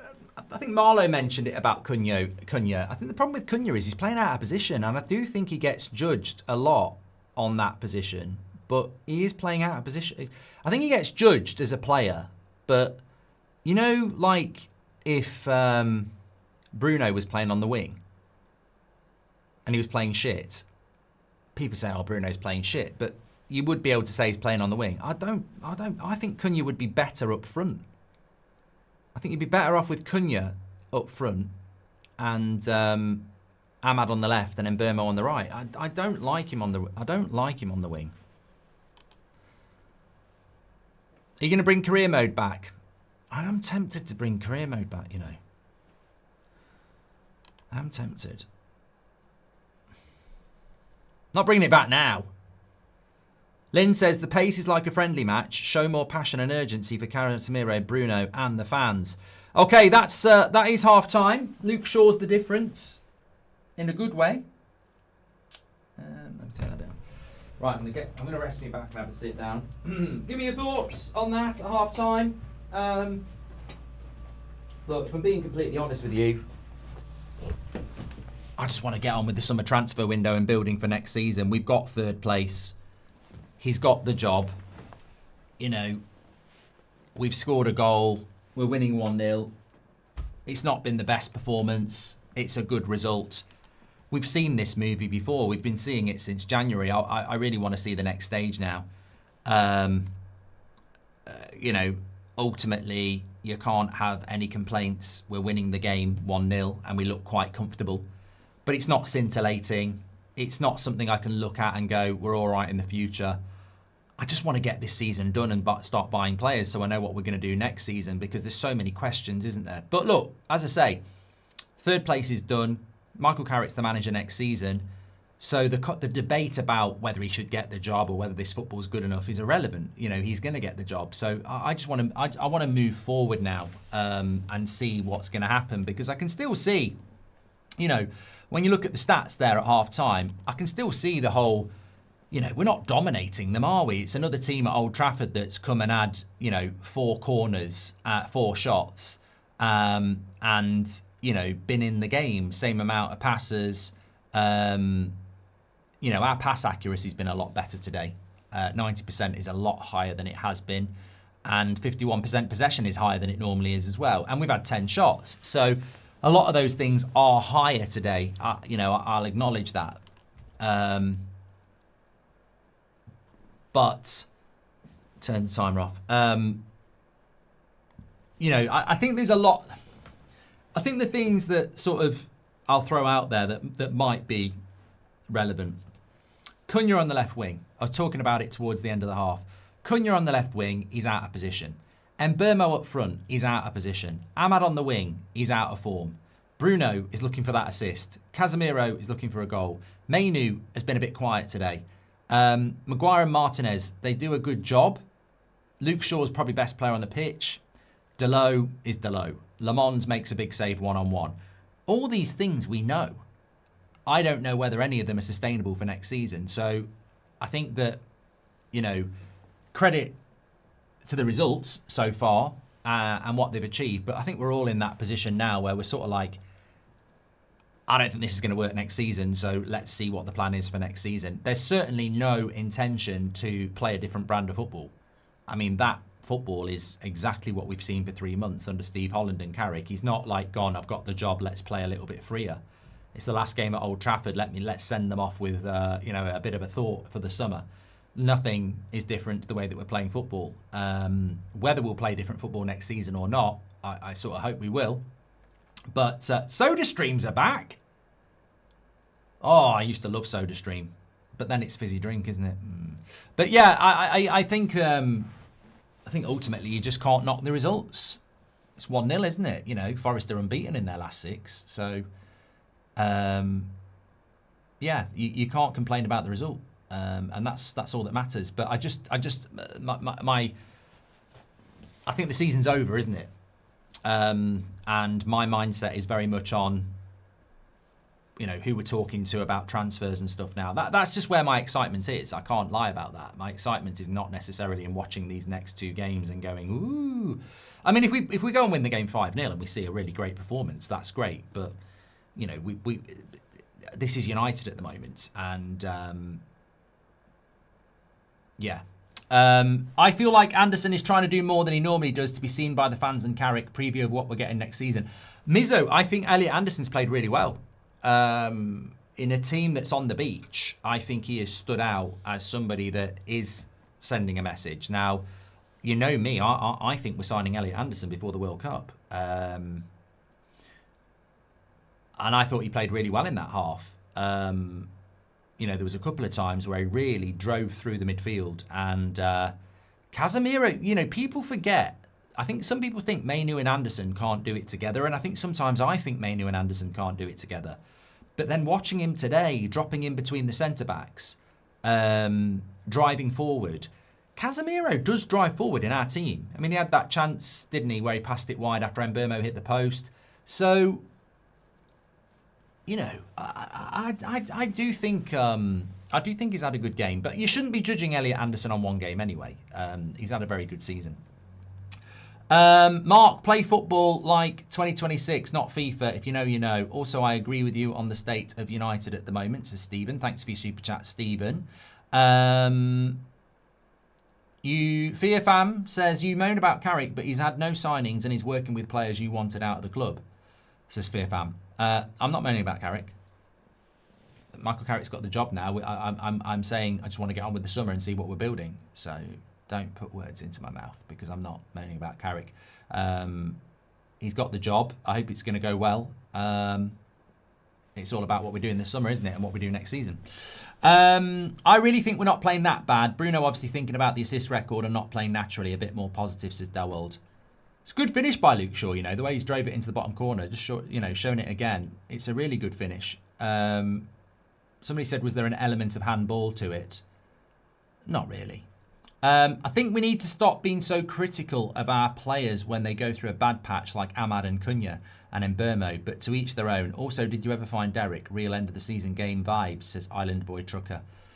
Yeah, I think Lamons makes a great save. I think Gibbs White was going to be offside, by the way, in that chance, but it's still Lamons making a great save. Mbeumo and Cunha have been done by the system. They're playing out of position. And you know what? If Mbeumo scores that goal, it's a Cunha assist and it's an Mbeumo goal. So, they are still contributing, even in a system that I don't think suits them. So, what's your ideal top 3 signings for the summer, says Luke? I mean, Tonali, Elliot Anderson, Chimini, Bruno Guimaraes, one of those 4 I think would be very, very reasonable replacements for Casemiro. Obviously, I like Scott at Bournemouth. I like Stiller at Stuttgart. I want a left back. I fear we won't sign one. And I want an out-and-out left winger, But let me know yours. An L against Brighton, it means Liverpool missed the Champions League, says Elvis. I haven't looked at the league table to figure that one out.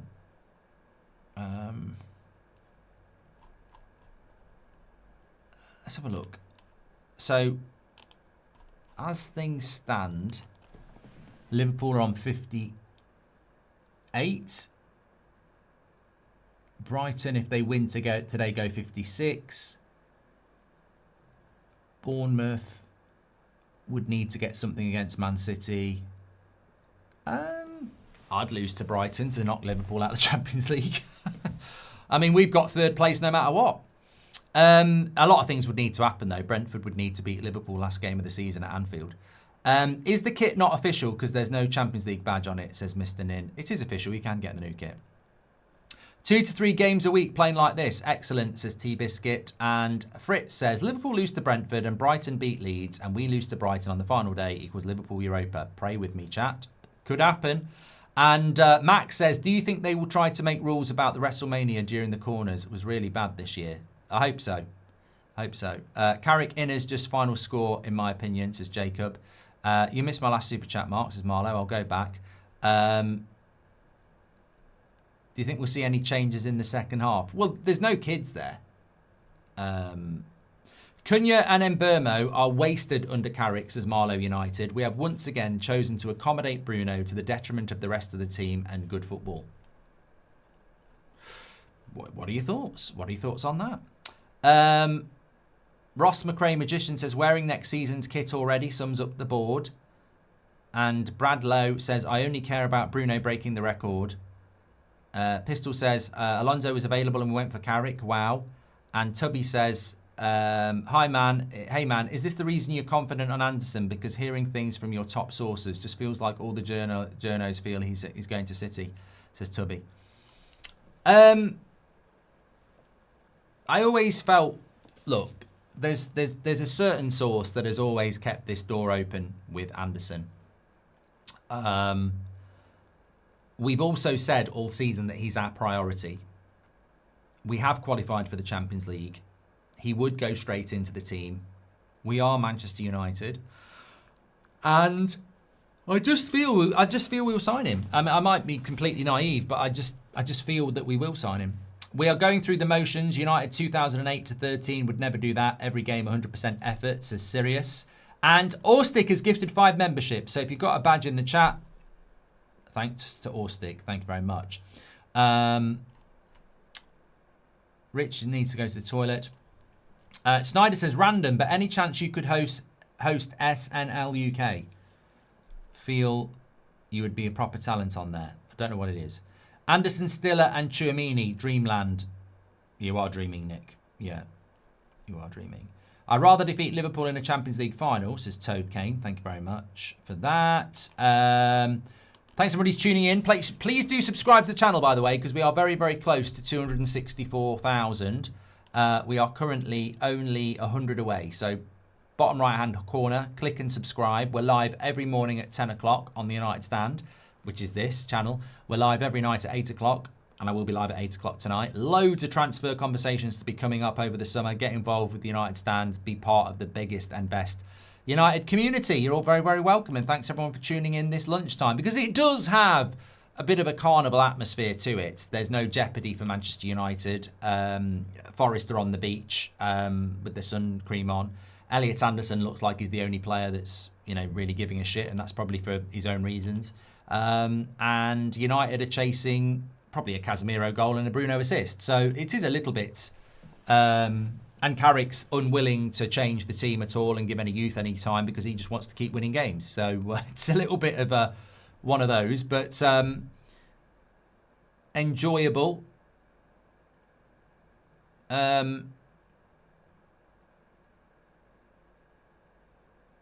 What's this?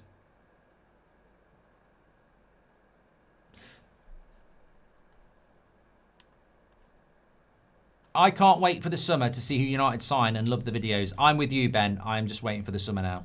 Absolutely. Yeah, absolutely. I think we get Morgan Rogers because Bruno might go next season, says C. Till. I mean, look, the way I look at things is, if we had Morgan Rogers come in the second half, where does he fit in? I like Morgan Rogers, but he's not dissimilar to Cunha. If you think about Cunha at Wolves, knocking the ball into him centrally, holding the ball, spinning, running at players, there's not a lot of difference between Cunha and Morgan Rogers. There's a lot of difference between Morgan Rogers and Bruno. So I don't really get the Morgan Rogers deal, because as much as I like him, he's a very similar profile to what we already have. Whereas I think we need a right back, a left back, 3 midfielders, a backup striker, and a backup goalkeeper. So I feel like Morgan Rogers, I would never sit here and say, oh, he's shit or anything like that. I really like him, but it's a signing that just feels a little bit like, I'm Michael Carrick, I like Morgan Rogers because he used to play for me for Middlesbrough. And I'm like, Is Carrick Ball attractive to potential targets? I think if you're a player that likes to play counter-attacking football, yes. Why didn't Ahmad pass to Mbeumo? How did Mbeumo miss after getting past the keeper? Mbeumo doesn't seem 100% focused. I wonder what's going on, says She Loves Cowgirl. And Pistol says, aren't you scared that Carrick is only happy to be there and won't push for more signings if they only give him 2 or 3? But maybe that's why he's not signing the contract. Latest on Michael Carrick's contract is it's not signed. It's not ready to go yet. So, yeah, it's we'll have to wait and see.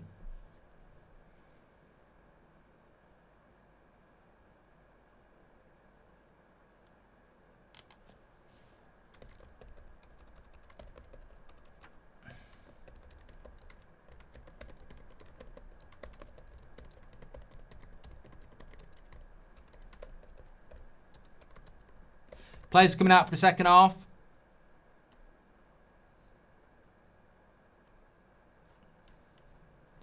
Keeping the same team to end the season to build cohesion so that the new players have something to join instead of rebuilding from scratch isn't bad in my opinion, says ND. My bet is Carrick will be official by about 2:30 UK time when the New York Stock Exchange opens. Well, it doesn't open on a Sunday, TJ. I don't want to blow your mind, but it doesn't open on a Sunday. I might just sit down here for the second half. No, I'm standing up. Oh God, what have I done? Broken my light. There we go. Gibbs White's a good player, but I would personally take Morgan Rogers over him. Although Gibbs White's a different profile of player, a bit more technical. How would you rotate Bruno next season with Champions League football? You don't rotate Bruno. You don't rotate Bruno. That's my answer. Does anyone think we should be rotating Bruno next season? I don't think you rotate Bruno. I also don't think Bruno is going to drop off physically in the next 2 years. I just think it's whether he wants to be at Man United in 2 years' time.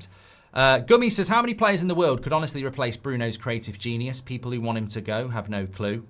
Yeah, well, I remember this conversation a year ago when Bruno was potentially going to leave, and it was a very simple one. It was like, if he's playing in the midfield, he can go. If he's playing as a number 10, we need to keep him.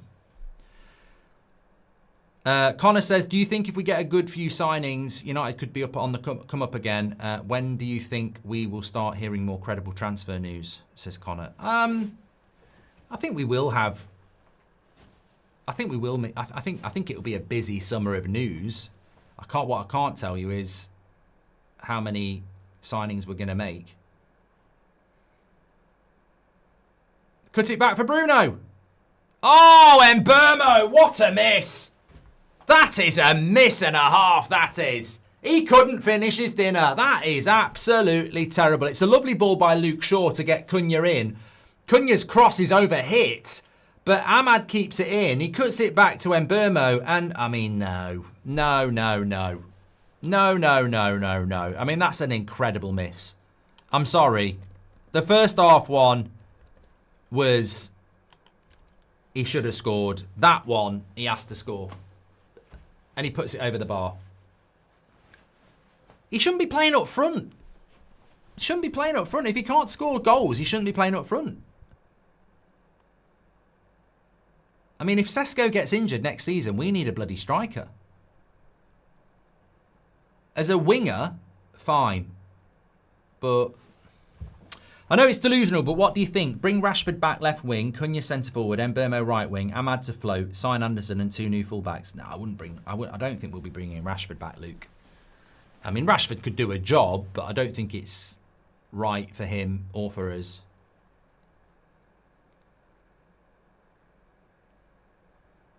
Would you swap Bruno for Tchouaméni if he wanted to go?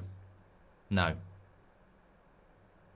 What youth player would you like to see get some minutes today, says Kieran? Well, there isn't any. So, I'd like to see Heaven come on. I know, thank you very much for that. Thanks for your super chats. We'll read those out. Kieran Cook says, "What I've done that one. What youth player?" Ballwall Justice says, "I'm all for Bruno, but you can see when he tries to shoot, his legs just don't generate any power. He has sacrificed power for longevity."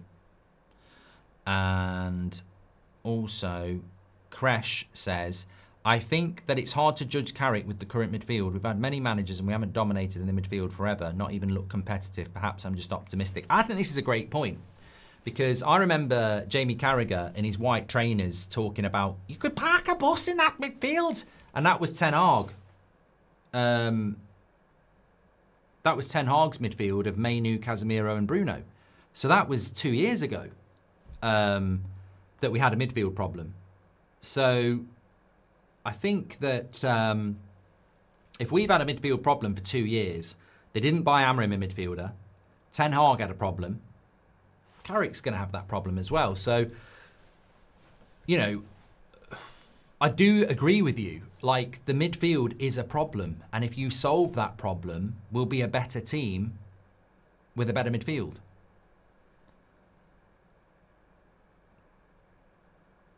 But you also have to remember styles of play. Because of our weak midfield, we counter-attack. If you have a good midfield, will we have to change our style of play? And will that make us less effective? So, look, I think the sum is absolutely huge. Good play by Bruno down the wing. And he wins a corner. This could be it. This could be the assist record equaled.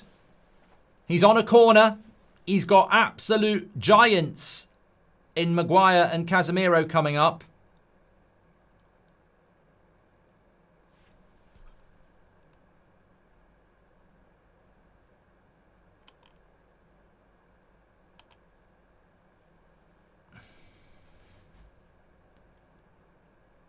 Oh, headed away.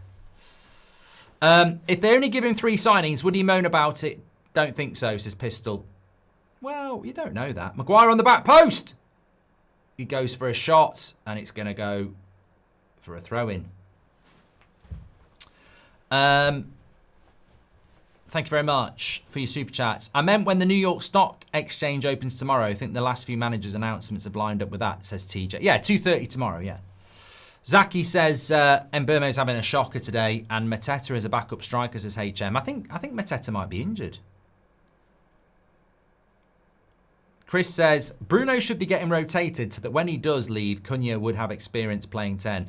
This is what I mean. I mean, look, if I was Cunha and United bought Morgan Rogers, I'd be thinking, what's my future then? Because I genuinely thought I was going to be playing in that position. Better start second half from United, though. Feels like Forest have come out a little bit slow and United have stepped it up a bit. Cunha into Bruno.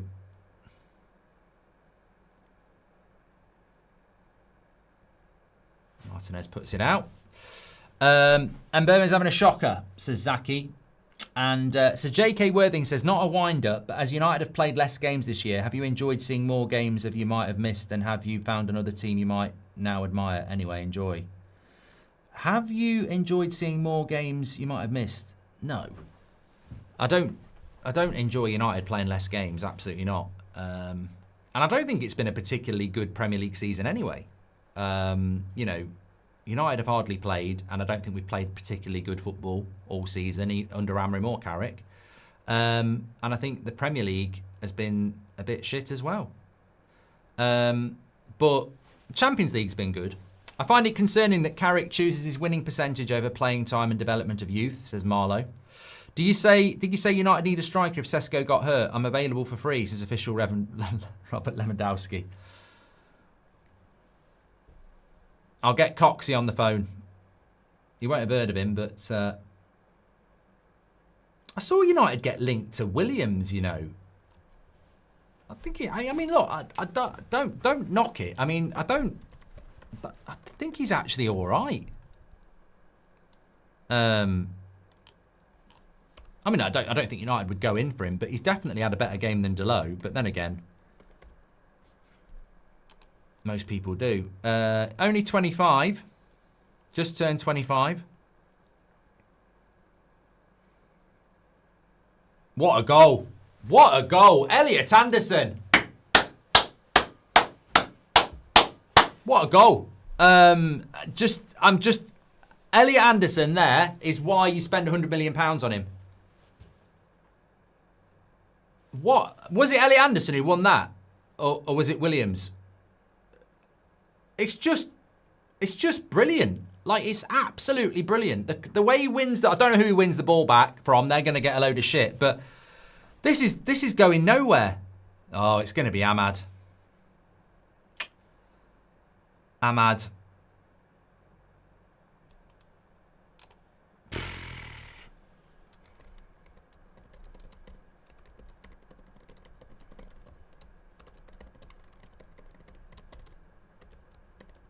So strong, and what a cross. I mean, that's Beckham-esque. That cross by Elliot Anderson there was absolutely superb. Look, this game doesn't massively matter whether we win or draw, but what does matter is signing players of the quality of Elliot Anderson. I think they're looking for a potential offside. Didn't look offside.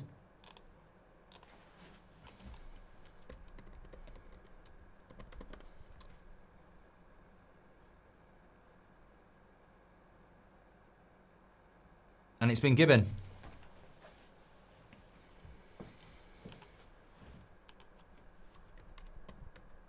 Yeah, to be honest with you, that's got to be one of the last players I wanted to get bullied off the ball there. They did get bullied. Elliot Anderson absolutely bullied them. And it doesn't look great for Ahmad, does it? But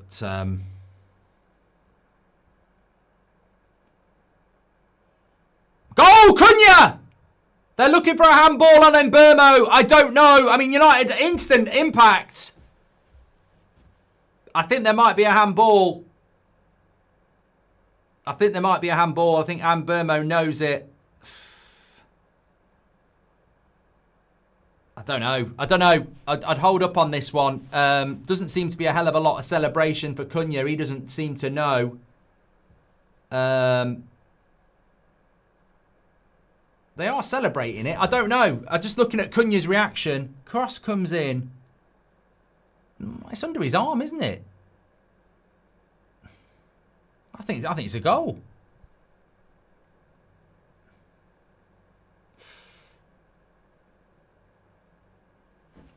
I think it will get given that.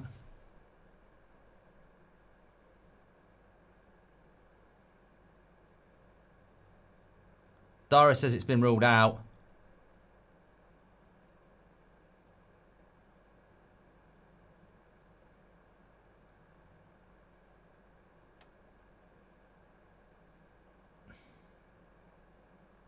Lots of people saying it's not a handball.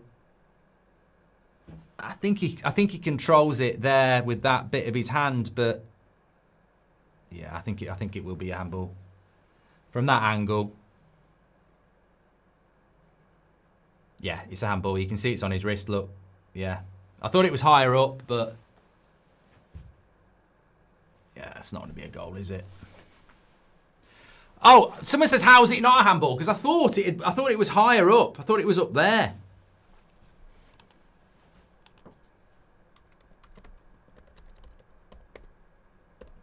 I think, to be fair, Cunha knew. I think Cunha knew. You could tell by the body language of Cunha that he knew. Why are we going to VAR for this?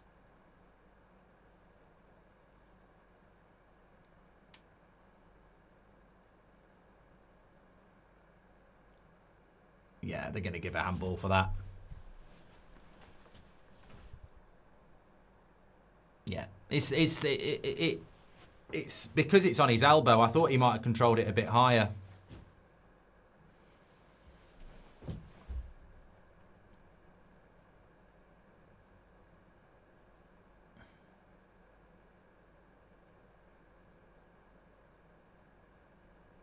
In fairness, if that was against us, you'd say it was a handball because he's actually controlled the ball with his hand. He's not controlled it with his hip, has he?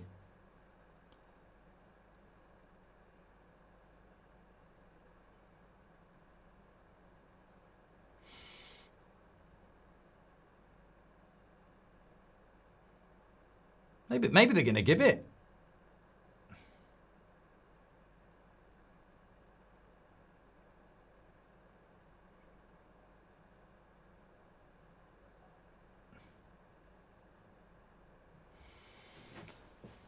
Oh.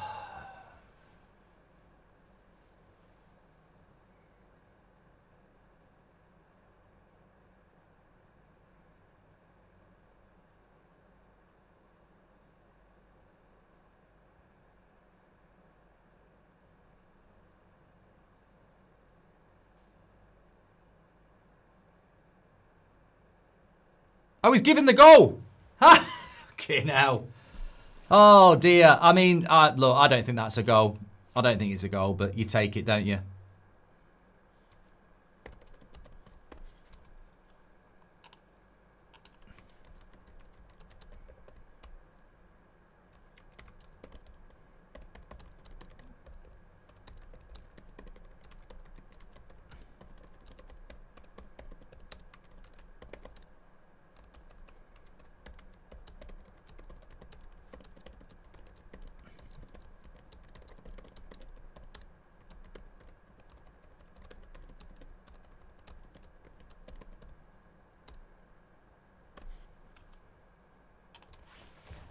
Do I think it's a handball? Yeah, I think it's a handball. I didn't think it was handball. I thought it was high, but he's controlled the ball with his hand. So just I don't know what's a penalty. I don't know. I just don't know. And look, ultimately, if we win the game, we win the game, and we're going to get top 3 anyway. But yeah, we'd be all I'd say is if that happened at the other end, we'd go mad, wouldn't we? And as you know, on That's Football, and I said it last week with the West Ham one against Arsenal, I want Arsenal to win the league, but I thought that the way that VAR handled that was a joke, and I think the way that VAR handled that was a joke. What are you going to do? What are you going to do? Eno says body before hand. Yeah, but I mean, I always think if it happened to us, if Forest were 2-1 up because of that, we would not be going ball before hand, would we? And I think that's something that maybe some people can't do because of red tinted glasses. I get that, but to me, it doesn't really matter to us this game. I mean, look, the cross comes in, and if he doesn't use his hand, the ball flies away. So, the ball gets controlled because of his ability with his hand. Brilliant play by Le Mans again. Gibbs White nearly got in. It's because he was bringing his arm into his body, says Mr. Nin. I mean, it is what it is. Sky needs to take Neville off commentary so bad, says Elliot. I don't know what he said because I'm not listening. Every week, different outcomes, says Ian. Yeah, we got the Arsenal treatment, says Mazraoui. Arsenal get given those all the time. Time we get a few as well, says Strider. Does the fact it clips off Milinkovic mean it's accidental? Be fuming if that was given against us, but I'll take it, says Bulbous Tip. And Stuart says Gary hates Man United. It hits his knee first, you muppets. Is that mate? There's no need to call me names. There's no need to call me names. Like, it makes no difference to me. Like, it's not an important game. I can't stand VAR, and I'm able to look at it and say, if that was the other way round, I would want a handball for it. So don't call me a muppet. There's no need for that. And I think you lose the argument by doing that. I'm just saying, if that happened at the other end, we would want a handball. We've benefited from it. It's not that deep. But if you can't acknowledge that you think that might have been a handball, then that's up to you. But I'm just saying, I expected that to get ruled out. It's a controversial decision, isn't it? Bruno's going to bottle the record. Doesn't look on it, says Marlowe. Well, we've got another corner here, but Mbeumo's on it. Eunice says that's an outrageous decision from the referee. How many times do the ref ignore the VAR refs? Was a definite handball, but I'll take it. I think that's an interesting one, Island Boy Trucker, as well, because the referee has been told to go and look at it by VAR, and he's overruled them as well. I mean, I just, to be honest, I don't want to fall out with people about it. It's not that deep. It's really not that deep. Lowe says it's another one of those where PGMO will let similar instances go for a few seasons and have backed themselves into a corner with having to make a consistent decision. Handball means very little now. Look, honestly, I can't massively argue about the decision because it obviously benefits United, but he's missed again. Bruno can't believe it. Bruno cannot believe it. And Mbeumo should have a fucking hat trick. Bruno should have a Bruno's assist record in danger because Mbeumo couldn't hit the boat ocean from a boat. I mean, this should be a goal.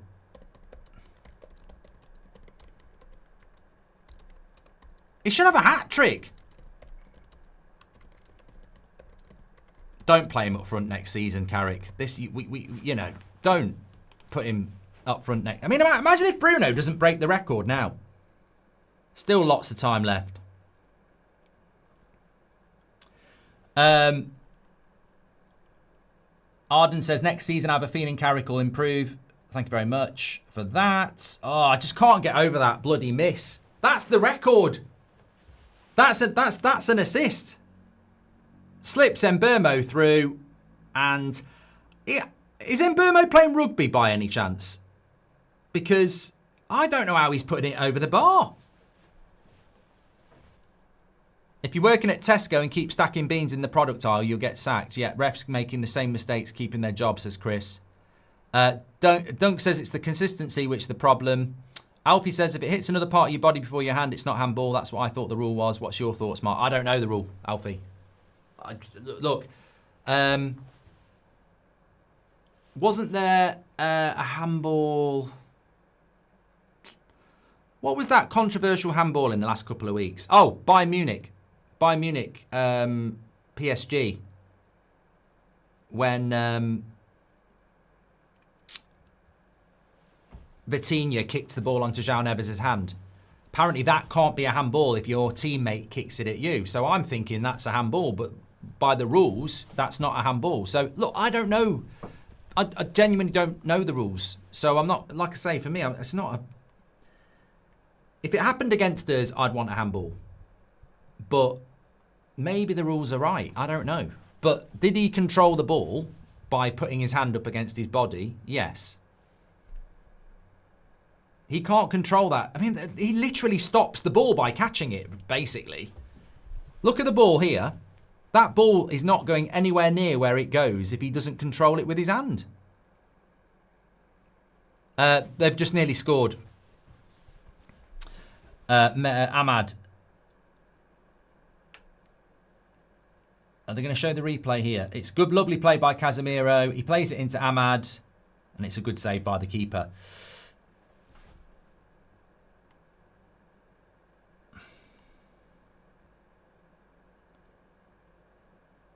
Any That's Football today, says Oliver. Yeah, I do need to set it up in a moment.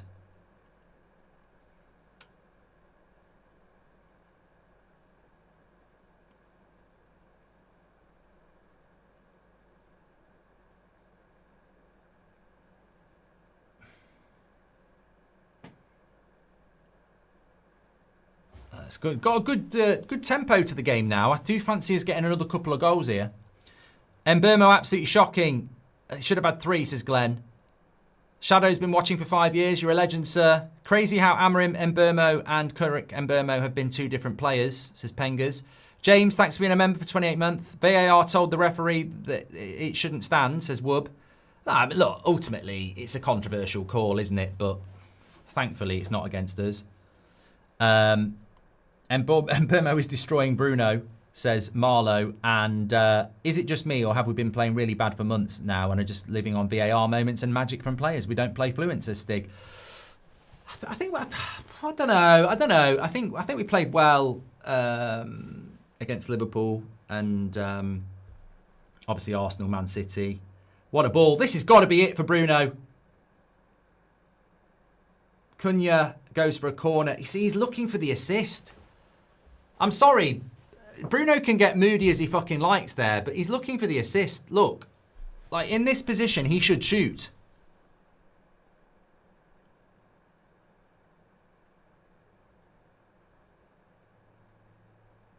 Just get the assist, mate.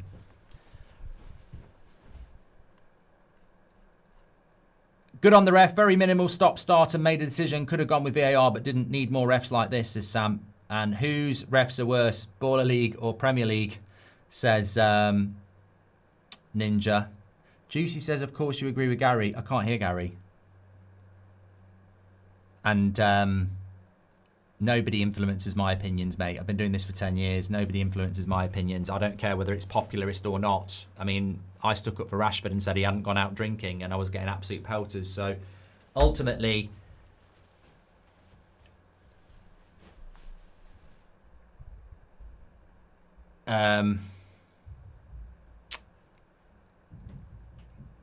ultimately we take the goal. We're winning 2-1. But if it happened at the other end, I would expect that to be ruled out.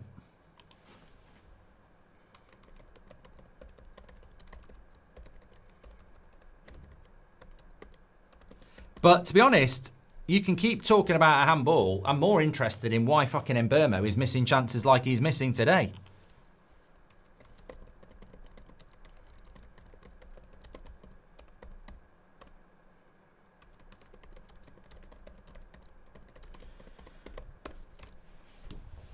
Where do you rank Mainu in the hierarchy of England's central midfielders? I think you've got Rice, Bellingham and Anderson ahead of him, and then he's probably next in line. Cameron says the assist curse is in full flow today with Mbermo. Look, even if he doesn't get an assist today and he's still got 20 minutes, he could still get a couple against Brighton because Brighton do play quite open. Ahmad's not good enough, says Max. And but in fairness to Bruno, like, you can't expect to get 2 or 3 assists a game. You know, maybe 1 a game. He should have a fucking assist. Like that Mbermo miss. If he, let's pretend he doesn't get an assist today and he doesn't get one next week, I'd be going, you know, Mbermo's done him there. VAR checks every toenail and pixel like it's a crime scene. Sometimes football just needs a ref with conviction. Big call, respect, says K-Stone. And if we don't call it out when it goes for us, can't call it out when it goes against us. Shocking decisions, says Project. Martinez good today. Love how he drives forward, says Marla. Yeah, I think Martinez has been a lot better today. You're right, good call. Why doesn't Bruno swap Cunha and Mbermo, says Dirty Deeds? Because he ain't the manager.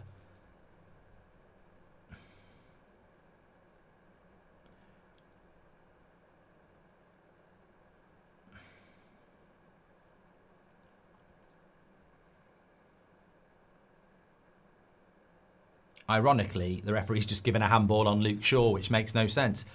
Thank you for all your super chats, by the way. Appreciate those. Make sure you subscribe, bottom right-hand corner.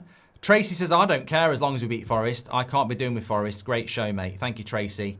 Not saying he's a bad player at all, but Mbermo is just as weak with his right foot as Anthony was. Love Mbermo, but he needs to work on that, says Stefan.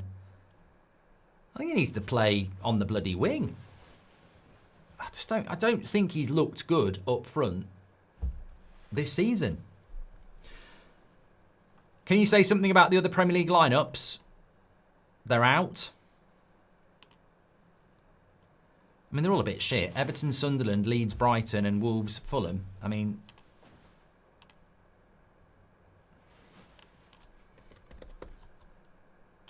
I'm doing West Ham against Newcastle at 5:30.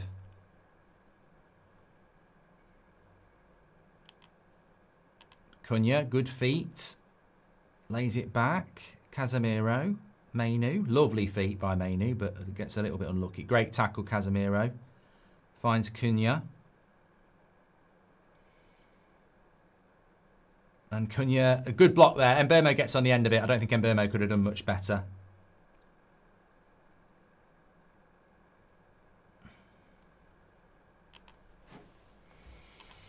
$18 minutes to go. Carrick looking at another win. That's what it's all about, results. I mean, to be fair, this is one of them games where I think we should have had more. Regardless of the handball, that Mbeumo chance was incredible.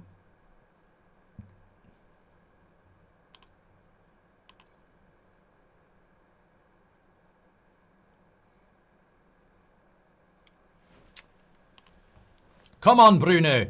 Get that goal, get that assist. Corner to Forest.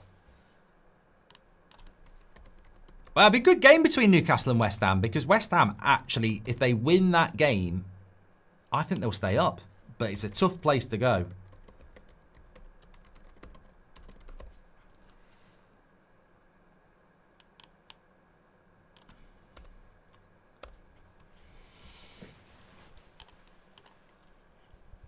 Corner to Forest, easily cleared away.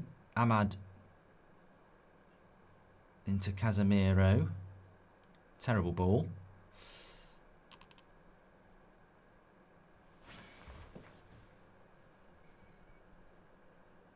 Good play by Martinez. And he's given a goal kick. He's had a good game, Martinez.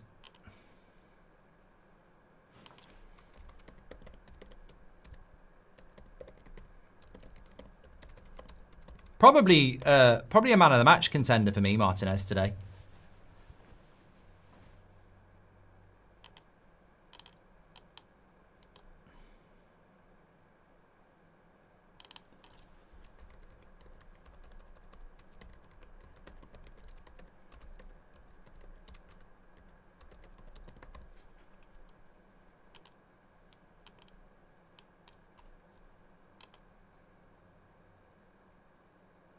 Lovely play by Mainu.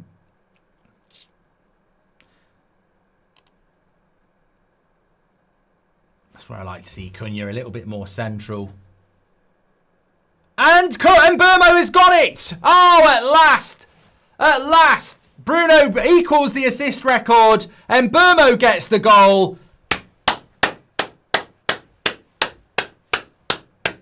About fucking time. Le Mans is up there as well. Oh, just tell you what, it's just a relief. It's just pure relief that he's got that because it's been so deserved. I mean, Mbeumo, I think he might have tried his best to miss that. I'm joking. But I don't think he could miss that. It was interesting how Bruno was drifting out to the wing. Maybe that was deliberate to go and get the record.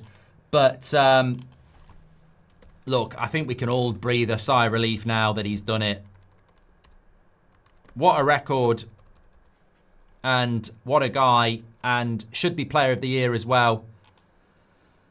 3-1. I think that's a fair result. I think we've had enough chances in the second half, to be fair. Lovely. It's funny how Cunha centrally here makes this happen as well. None of this left wing bollocks.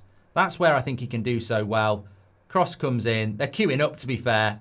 Even Ahmad nearly gets his touch on it. Yeah. Yes. Good finish. Lovely cross.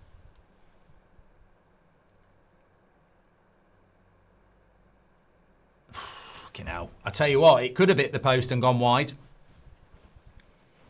Relief for Mbeumo.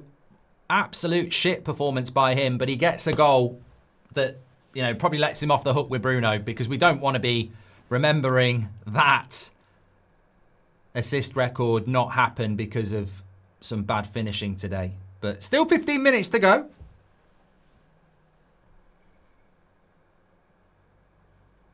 Well in Maguire.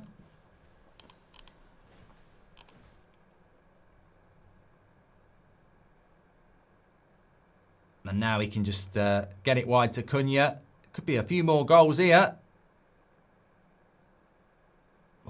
God, Cunha's come alive now in the last few minutes.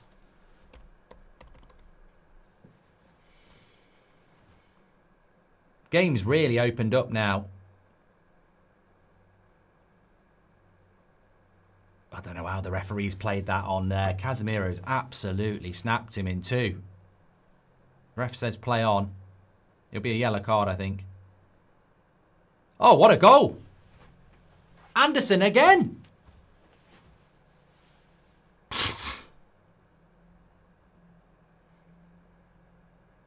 Don't know what Bruno's having a moan about, but it's all going on.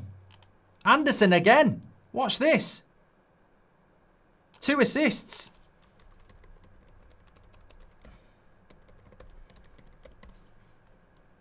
Elliot Anderson show here. Good finish by Gibbs White. 3-2.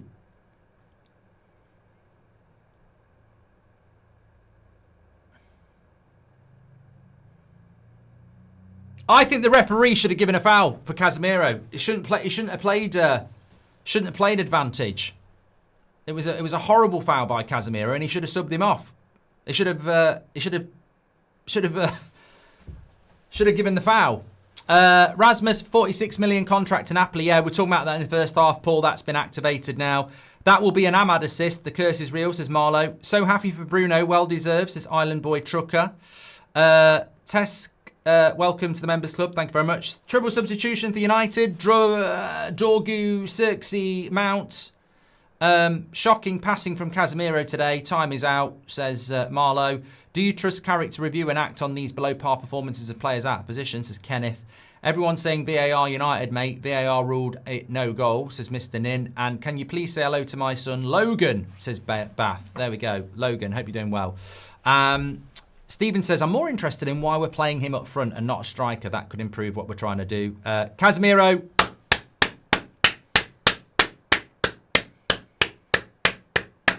I don't think he did get a yellow card, but this is a nice moment for Casemiro.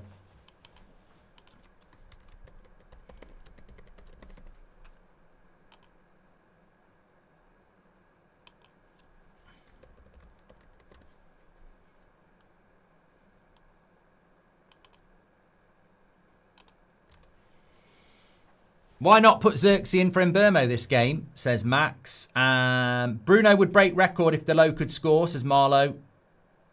Thank you very much for that. There he goes. Well, it's nice to give him that send-off. Because obviously at the end of the game you could keep him on, but... I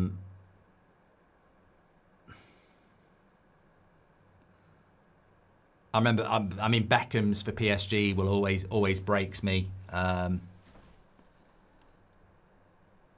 But yeah, it's nice to give him that moment. Don't actually think he had a very good game today, but ultimately, sometimes, as we saw with Bruno and the assist record, you can try a little bit too hard, can't you? But he's a legendary player as well.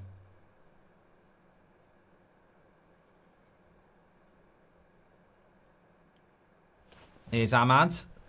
Don't forget your player ratings. Mark every player out of 10, 6 being the average.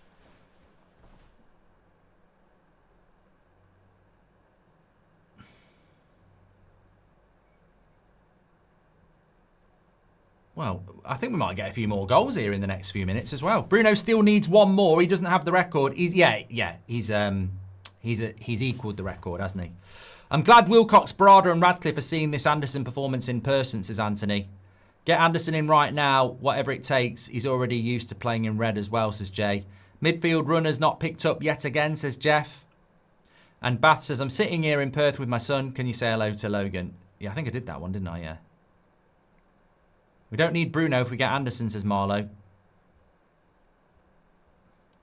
Oh, can you switch the table to the lineup? Sorry. That's been on that all half. Bruno, this could be it. This could be it for Bruno. He just needs someone to make a good run. And he goes for a shot himself. Don't blame him, to be honest. Can't always be looking for it.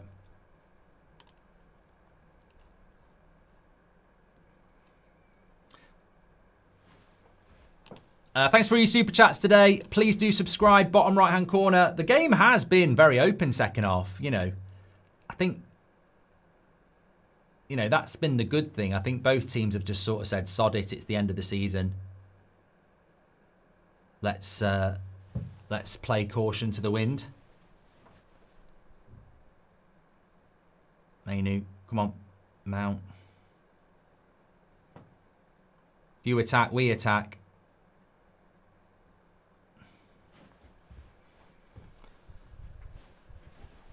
One more year for Casemiro? No.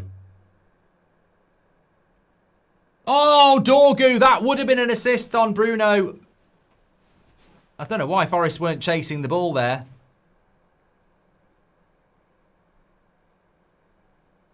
I think Anderson's saying that.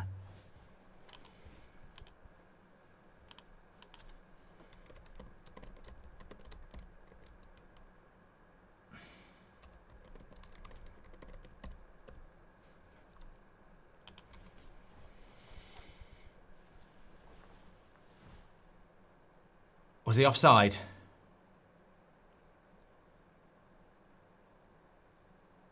I don't know what's going on now. Casemiro assistant manager, says Tracy. Bruno's new nickname, the Butler, because he puts it on a plate, says Smokes.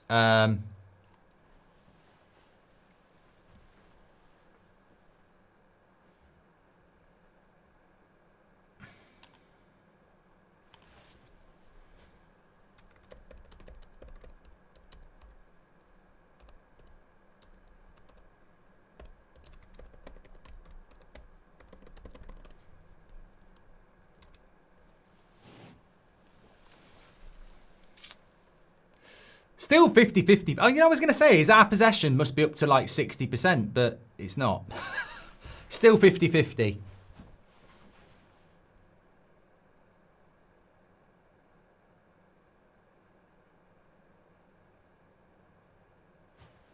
Look at Bruno.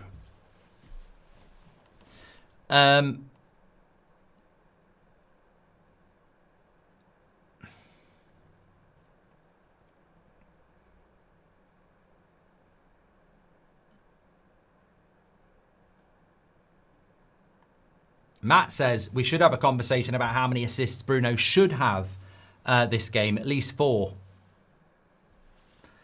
I think that's the story of Bruno all season, though. I mean, the fact that he's broken the fact that he's equaled the record, and I think about all the misses he's made. All the misses we've had. I off the top of my head, I can think of definitely 2 Delo should have had this season from Bruno through balls. I think he easily could have had another 5.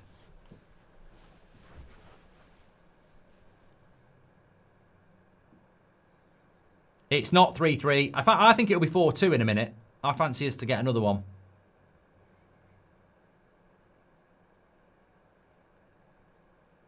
Bruno is desperately trying to play people in. He's getting very frustrated. He has got next week, Bruno. And Brighton do play very open.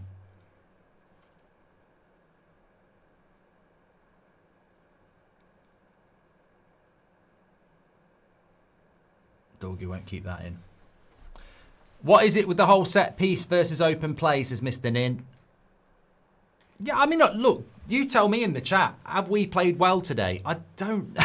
I don't know. I think there's been elements of good. I think Bruno's played very well. I think Martinez has played very well. But you can't argue with the fact that, you know, we're probably going to win this because of a controversial decision, which is fine. And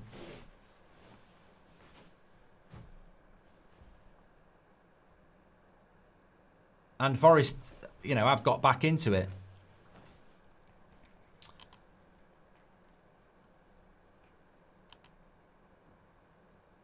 I think we might have shut up shop a little bit more if we hadn't already got 3rd place, to be fair. I think it's been a good second half because it's been played quite open, but I don't think either team...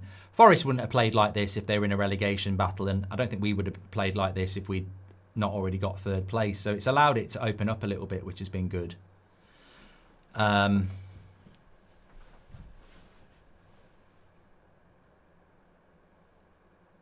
What are we thinking about a title for the show? Last week it was shocking. It can't be that. They're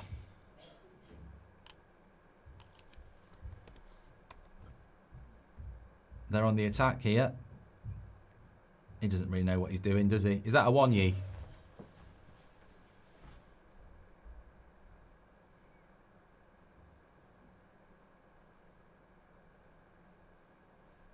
Oh, Gibbs White, good block. Martinez again. Elliot Anderson, do not let him get 3 assists. Oh, God. Good tech. I'm making the blocks myself here.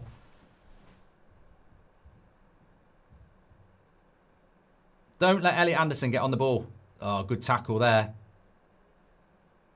Bruno. This could be it. Ahmad. If you score, Ahmad. Dorgu. Xerxes. Good tackle. Xerxes just wasn't getting there, was he?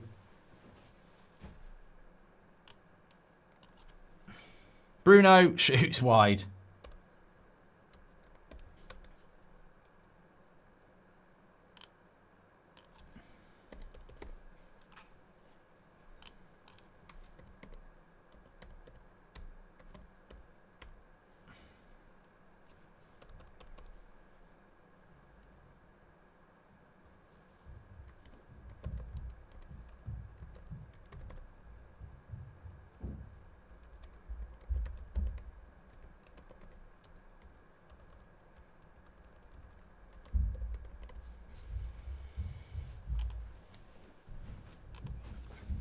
So we're into the last minute. 5 goals, can't argue with that. Another 3 points, can't argue with that. If we get them.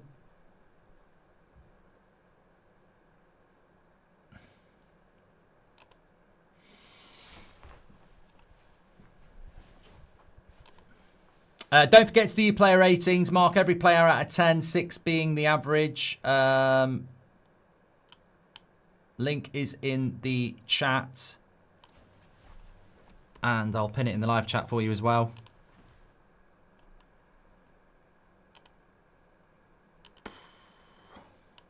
Oh, I've not done that, have I?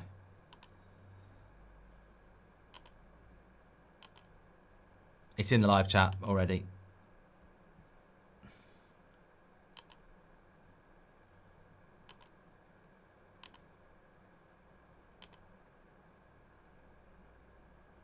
Yeah, we're not, that's not, tell you what, the ref might have been controversial, but that's not a penalty. Look at that number 6 for Forest. How slow is he? Oh, he's started to run now. Bruno, come on. Oh, he's going for assists. He should have shot. He should have had a shot there.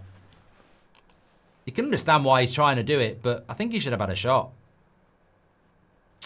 Mason says, I missed most of the game. Did Bruno get an assist and how are we doing? Yeah, Bruno's got his assist. He's equalled the record. 8 minutes added on. That's probably because of VAR. There's still more time for more goals here.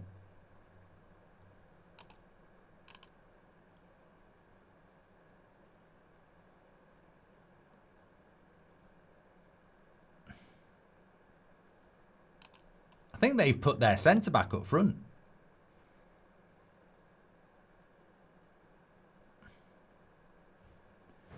Shoots wide. The fuck is going on here? Twice I've looked at this now.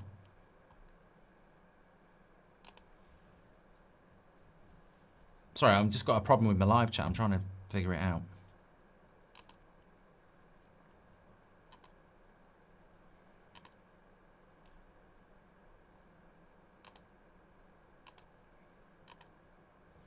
There we go. Sorted.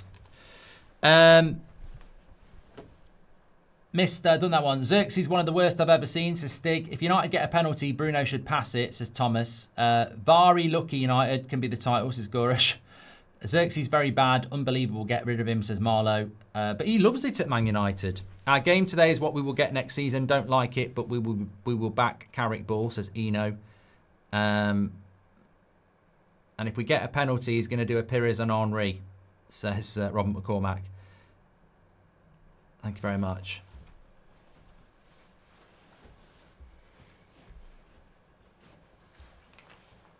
Right, I think I'm actually going to sit down now.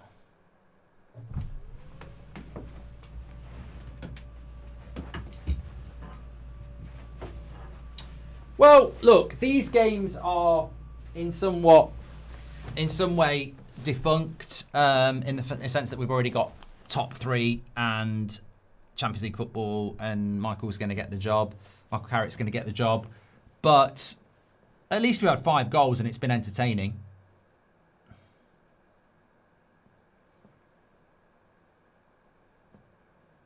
Still think there's another goal here.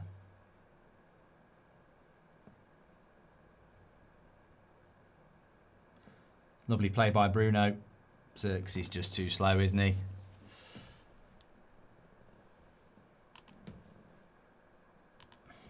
Almost certainly next game, the whole team is just going to do everything to get Bruno an assist, and I'm here for it, says Strider. I fancy him to do it. I mean, I'd like him to do it today, because then it's out of the way, isn't it?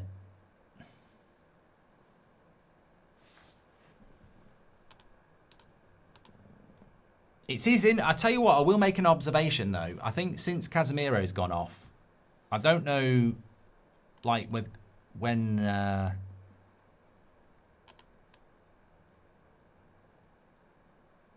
I think since Casemiro's gone off, the game's opened up a hell of a lot more.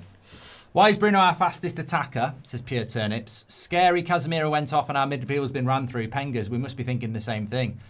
He says we're getting run through like Bonnie Blue. Julian says, greetings from South Africa. Anderson has to be bought now. Man of the match performance. With a loss as well. Very impressive.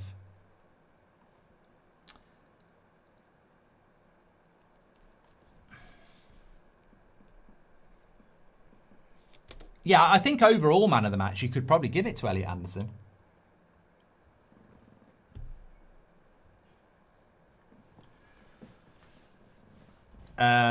Listy says, it's felt like an exhibition match for Bruno and Casemiro. Absence of Sesko was clear.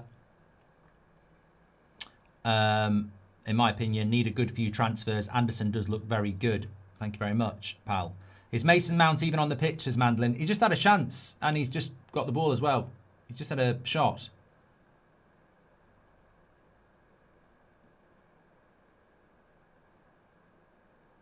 Xerxes takes too many touches. Why did he not shoot?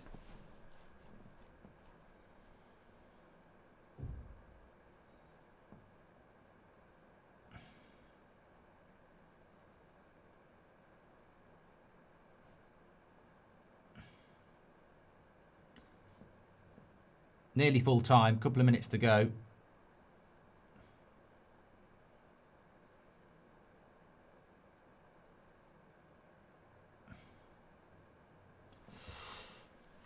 Yeah, Xerxes should have shot there. Lacey would have been better than our forward, says HM. Xerxes gives me Fellaini vibes. It's bad memories, says Marlow.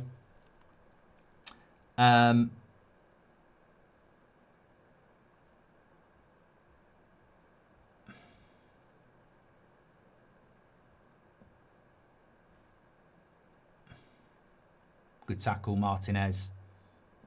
Bruno. Right, this should be the assist record.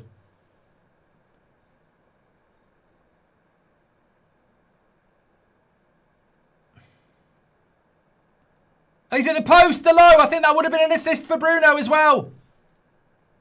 I think that would have been an assist for Bruno because I think he did lay it off for him. I think that would have been I think that would have been the assist. I think it would have been an assist. Delo hits the post. Bruno has it here. We've got a 3v3. Doesn't really pass it to him, but I think it might have been classed as an assist. No, I think it was a tackle actually. Well, even I'm getting stuck in on this bloody assist record now. Still 2 minutes to go.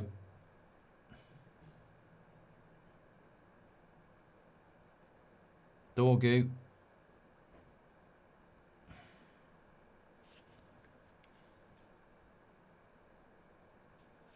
Probably about a minute left. I tell you what, it's a shame football can't be played like this every week because I actually do enjoy the end-to-end openness of this. I mean, it has definitely got end-of-season vibes. But it's been it's made it a better footballing game to watch. Right, here we go. Mainu, Dorgu. Keeper's going to get that.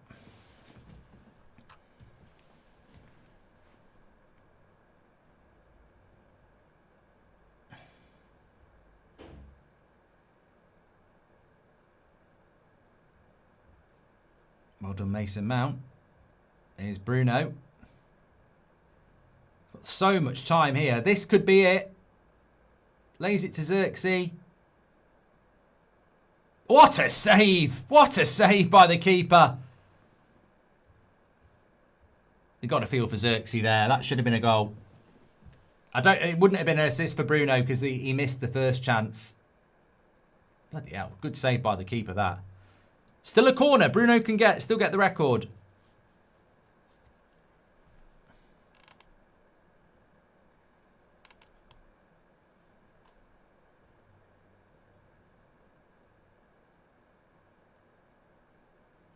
Why do you know Bonnie Blumart? It was someone else's super chat. Just read them, mate. Can we dump Xerxes and Mount from the dumpster we bought them from? Says Udit. Forest are unbeaten in 12, and before that loss, they beat Brighton and drew with City. This will be a good win. Mate, I think if you're taking this game as anything that actually means anything, I think you're missing the point of what's been a fun end of season game. Forest were playing for survival. They've not been playing for survival today, and we were playing for third place, and we weren't playing for third place today. I think it's just been it's been a good, fun game of football with 5 goals, 3-2.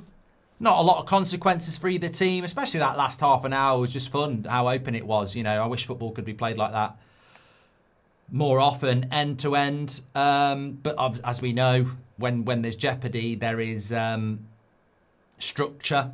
And that's the way football is played. But it was a good game. It was a good second half. It was an entertaining second half. And I think the big takeaways for me is obviously Bruno Fernandes getting his assist, levelling the assist record, Casemiro saying his goodbye, and Elliot Anderson showing why we should sign Elliot Anderson, really. I do not like that elasticated bit in the front of the shirt. If you're going to do a collar, do a button. That elasticated bit looks really shit. But anyway... sell Xerxes and Mount to Villa and watch them finish in the Europe again, says Who to Blame. And Pengas says, I get Bruno's frustration. He serves up balls on a platter and his teammates are spuds. There we go. Okay, thank you, everybody. Let's get over to the match reaction. There will still be Carrick talking by the time. I'll keep it on the screen as well. But let's get over to the match reaction. Player ratings, mark every player out of 10. Still, look, we ended up, I don't know how, we ended up with lower than 50% possession again. We had 29 shots, 8 on target, but 49% possession. How do you have 49% possession and 29 shots? I thought we'd be like 70%, but, you know, there it is. Get over to the match reaction. I'll speak to you in a minute.